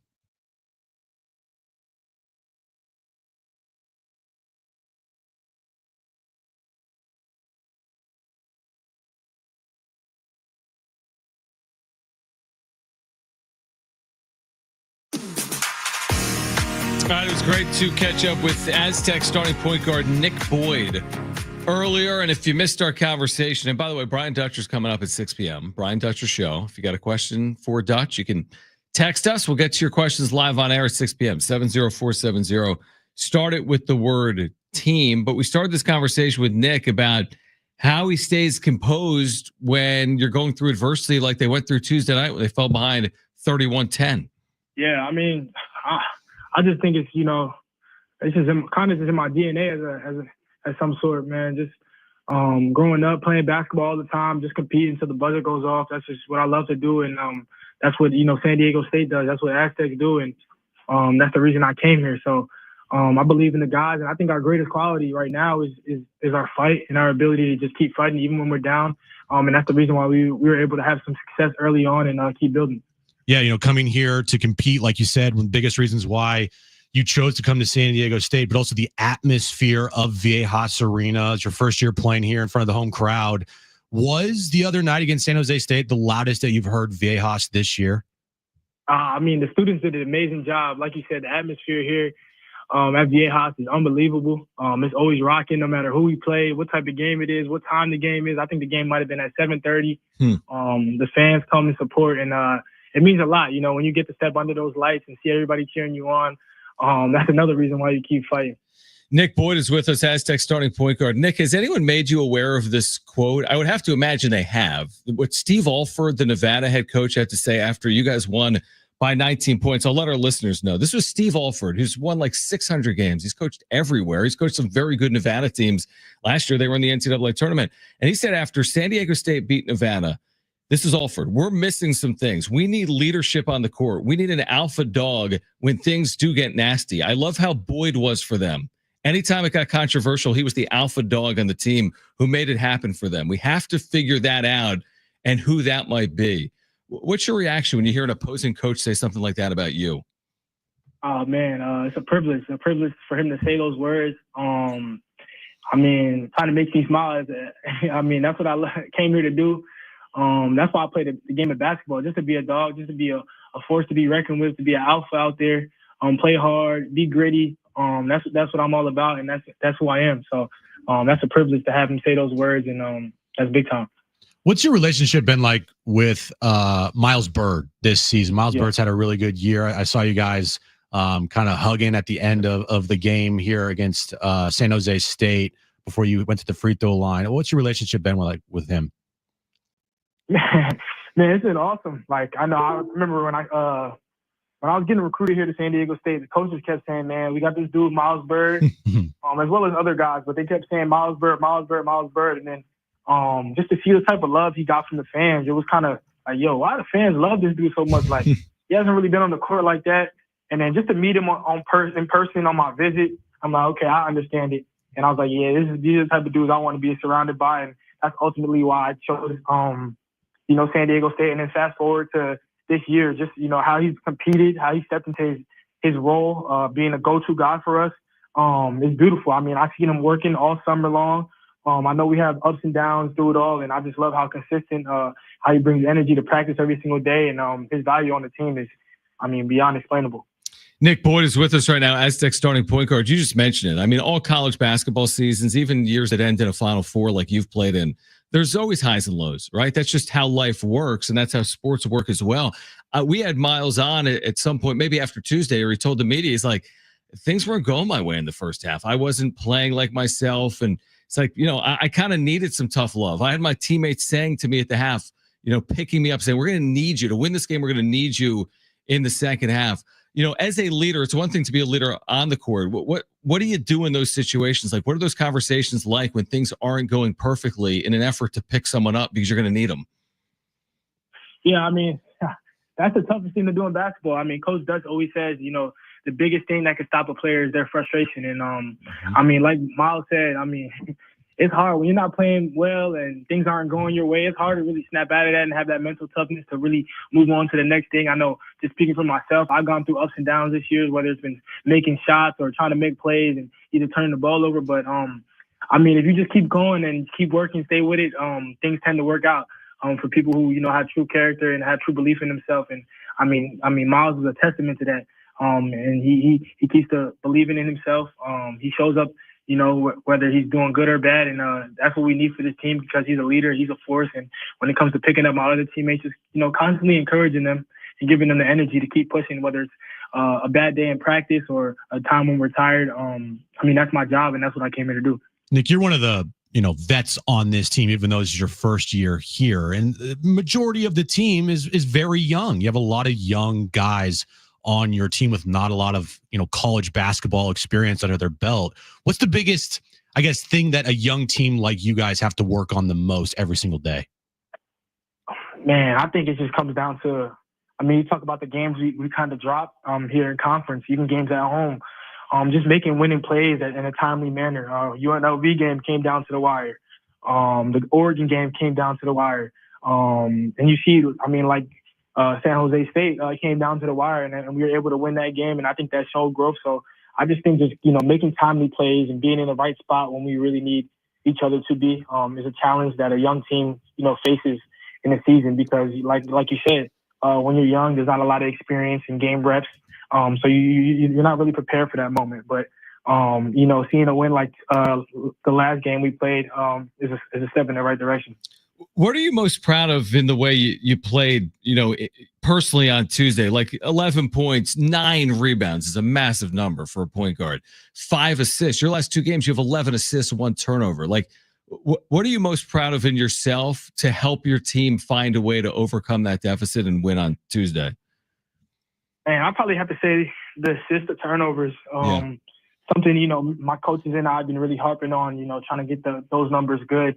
And keep them good throughout the conference. And truth be told, it's been a tough conference for me. I haven't played my best ball in my opinion, but I'm just staying with it and I'm staying ready and I'm continuing to wake up every single morning, get in the gym. Either it's probably the assist numbers and the turnover numbers, and then the ability to keep waking up every single day and staying with it and working and still being a positive light and bringing energy. When I feel like I'm not at my best or playing my best ball. Even though you guys are a young team, a lot of good talent with Taj and Compton and Goon playing alongside Magoon Gwath. The last 2 games, you could argue it's the 2 best games of his season.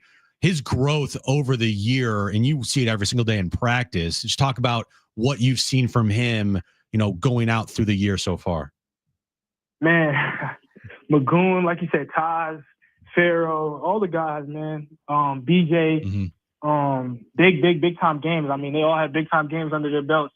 But when you come to talk about Magoon, just the growth he's had in the last couple games or so at Nevada, 15-15. Last Tuesday, like you said, 20. I think it was 24. 24, points. Yeah, 24 points. Shooting the ball with confidence. I just think it just comes to like you said, that experience. And that confidence and him just making, like I said, timely decisions at the right time that puts him in the position to, make plays and make things happen for us as a team. And we need that if we want to, be good in March.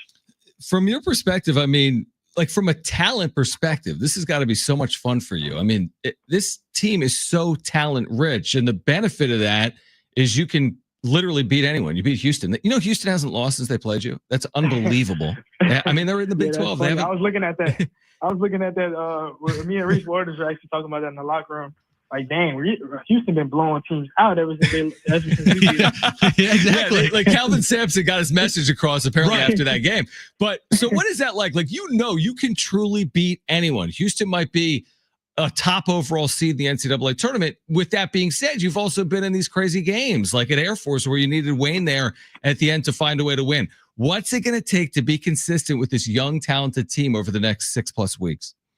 I mean, I think it's just our approach and practice every single day. The opportunity to still play for things here in February. A lot of teams, they have one or two options.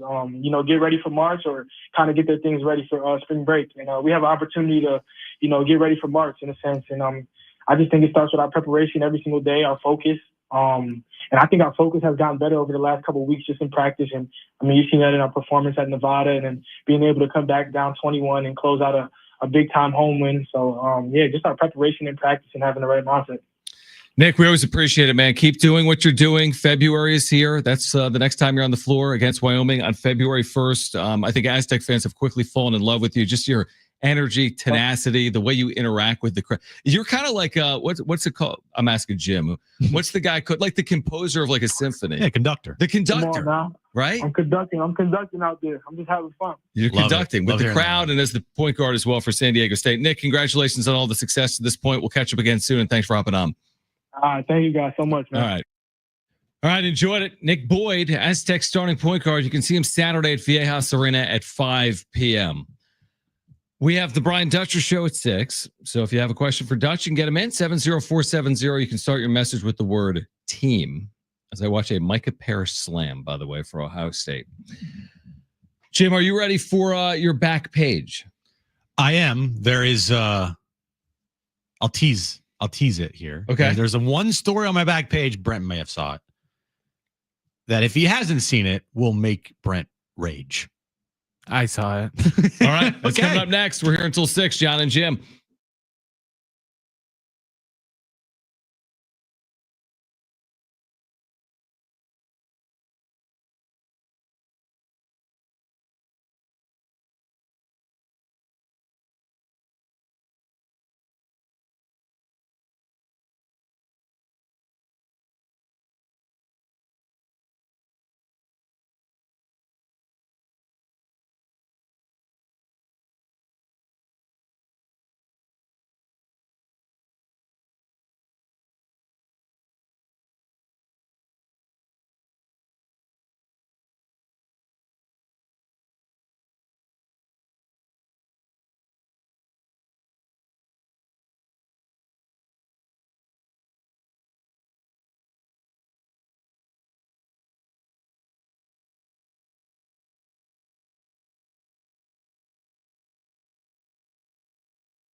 All right, final time here.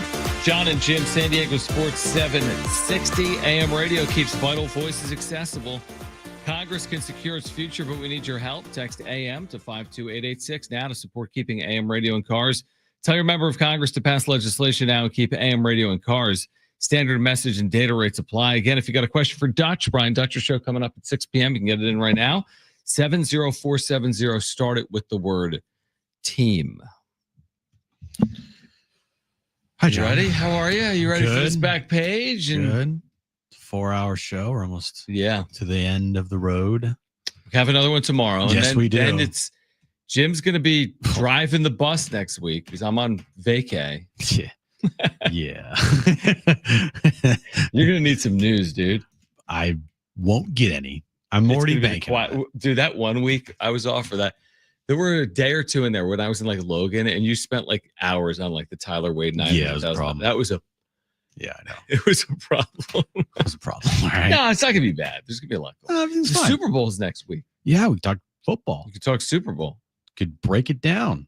Yeah, you could have Chiefs secondary versus the Eagles weapons of the Eagles. Yeah, AJ Brown against that secondary. Trent McDuffie versus AJ Brown. How's that going to work out? You can find out by listening to us next week. Who's the X factor in the game? Is it Such a Dallas good Goddard question, or is man. it? Who is it? I think the X factor is Saquon Barkley running for 300 yards and 3 touchdowns, or Yeah. Patrick Mahomes Potentially. for the Chiefs. All right, Yeah. Brian Dutcher show coming up in about 10 or 12 minutes, but right now let's get to this.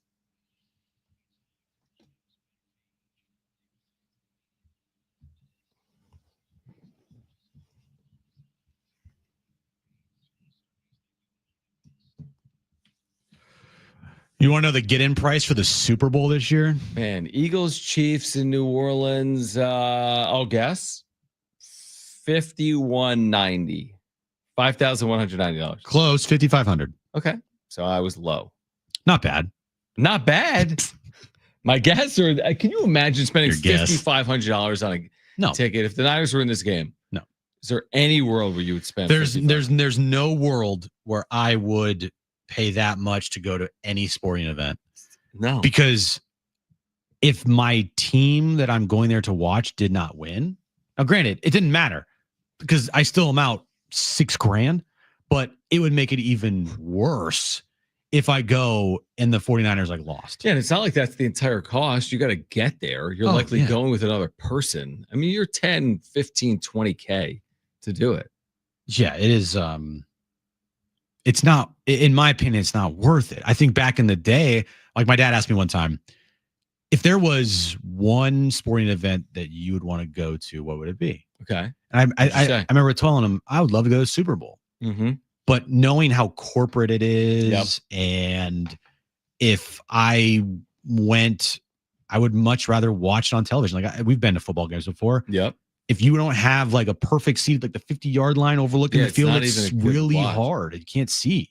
Yeah. So I would much rather watch it from my house, watch all the commercials, and that be it. What would be your like number two? Like I've always thought the NCAA tournament is a fun fan experience. They can't watch all the games. You had the best experience. well, being that was fun when they went to courtside. the national championship, and Yeah, that was I would call that fun. that was good. That was very good.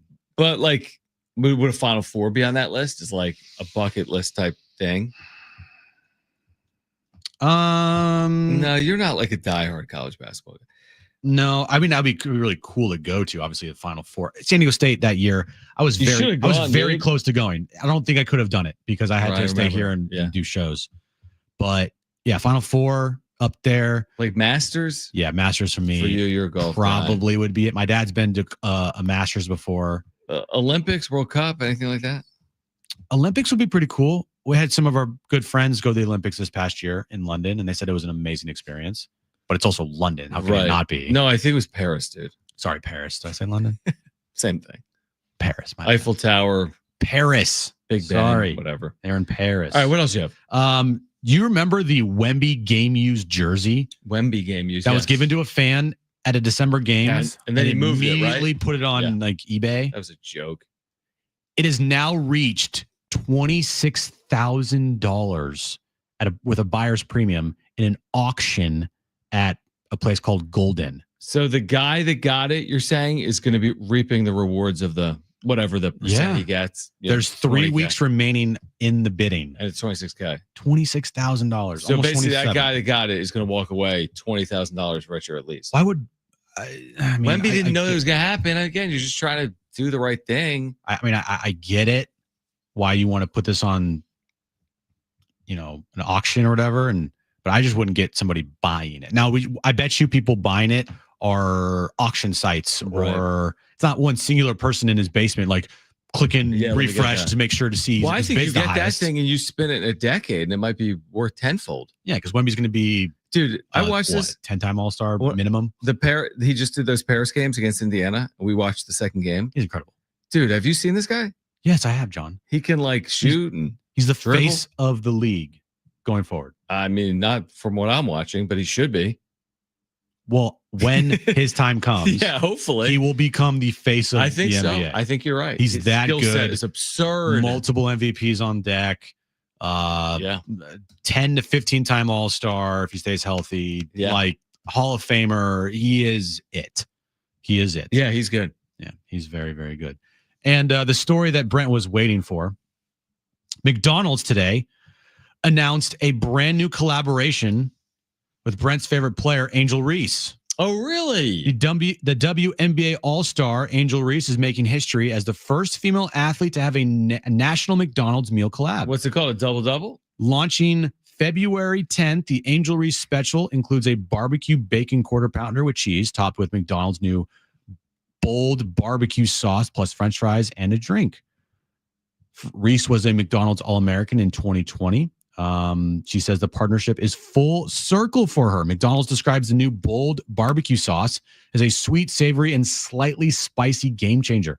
The collab also highlights the chain's deep ties to basketball culture. Quote, "We're excited to bring our basketball legacy to a new generation." Okay. I would try it. I don't know about the bold barbecue sauce, but if it's a quarter pounder, I like quarter pounders. You want one, Brent? No. I can't eat their burgers since they switched their recipe anyways. Because they cook them with onions. You can't or you won't? I can't. This is the onion. Because they cook them. Yeah. They cook the onions on the grill with the burger now, opposed to when they just used to cook the burger and then throw the onions on top of it. So even if you tell them no onions, I'm getting onions. So is this available nationwide? February 10th, yeah. Only February at LSU. 10th. LSU McDonald's. locations, yeah, in Baton Rouge. No, nationwide on. They do. McDonald's has done a good job with collaborating with. They do a lot of celebrity meals. Celebrity meals. They always do celebrity meals with rappers that I've never heard of because I'm old now. Like, was it the Swahidi or Swati or how? No, it was I don't know. It was a girl rapper. It was like Sweetie or I don't know. I couldn't pronounce her name right. They did Cardi B recently. They did Kai Cenat, who's a big streamer. Man, this is the place to get your pop culture news. Yeah, you want to know about Kai? It is. Just wait until next week when you're gone and me and Jim break down the Royal Rumble. Have fun. Do it. Well, actually, don't have fun. Now have fun. Oh, the Royal Rumble will have a breakdown segment on our show. You should actually have the Royal Rumble. Just to air the Royal Rumble. Sure. 2 to 6 next That's great. week. When is it? Break all of our it's Saturday during the Aztec game. You want us to still air it? Saturday? This Saturday? Yes. In Indy.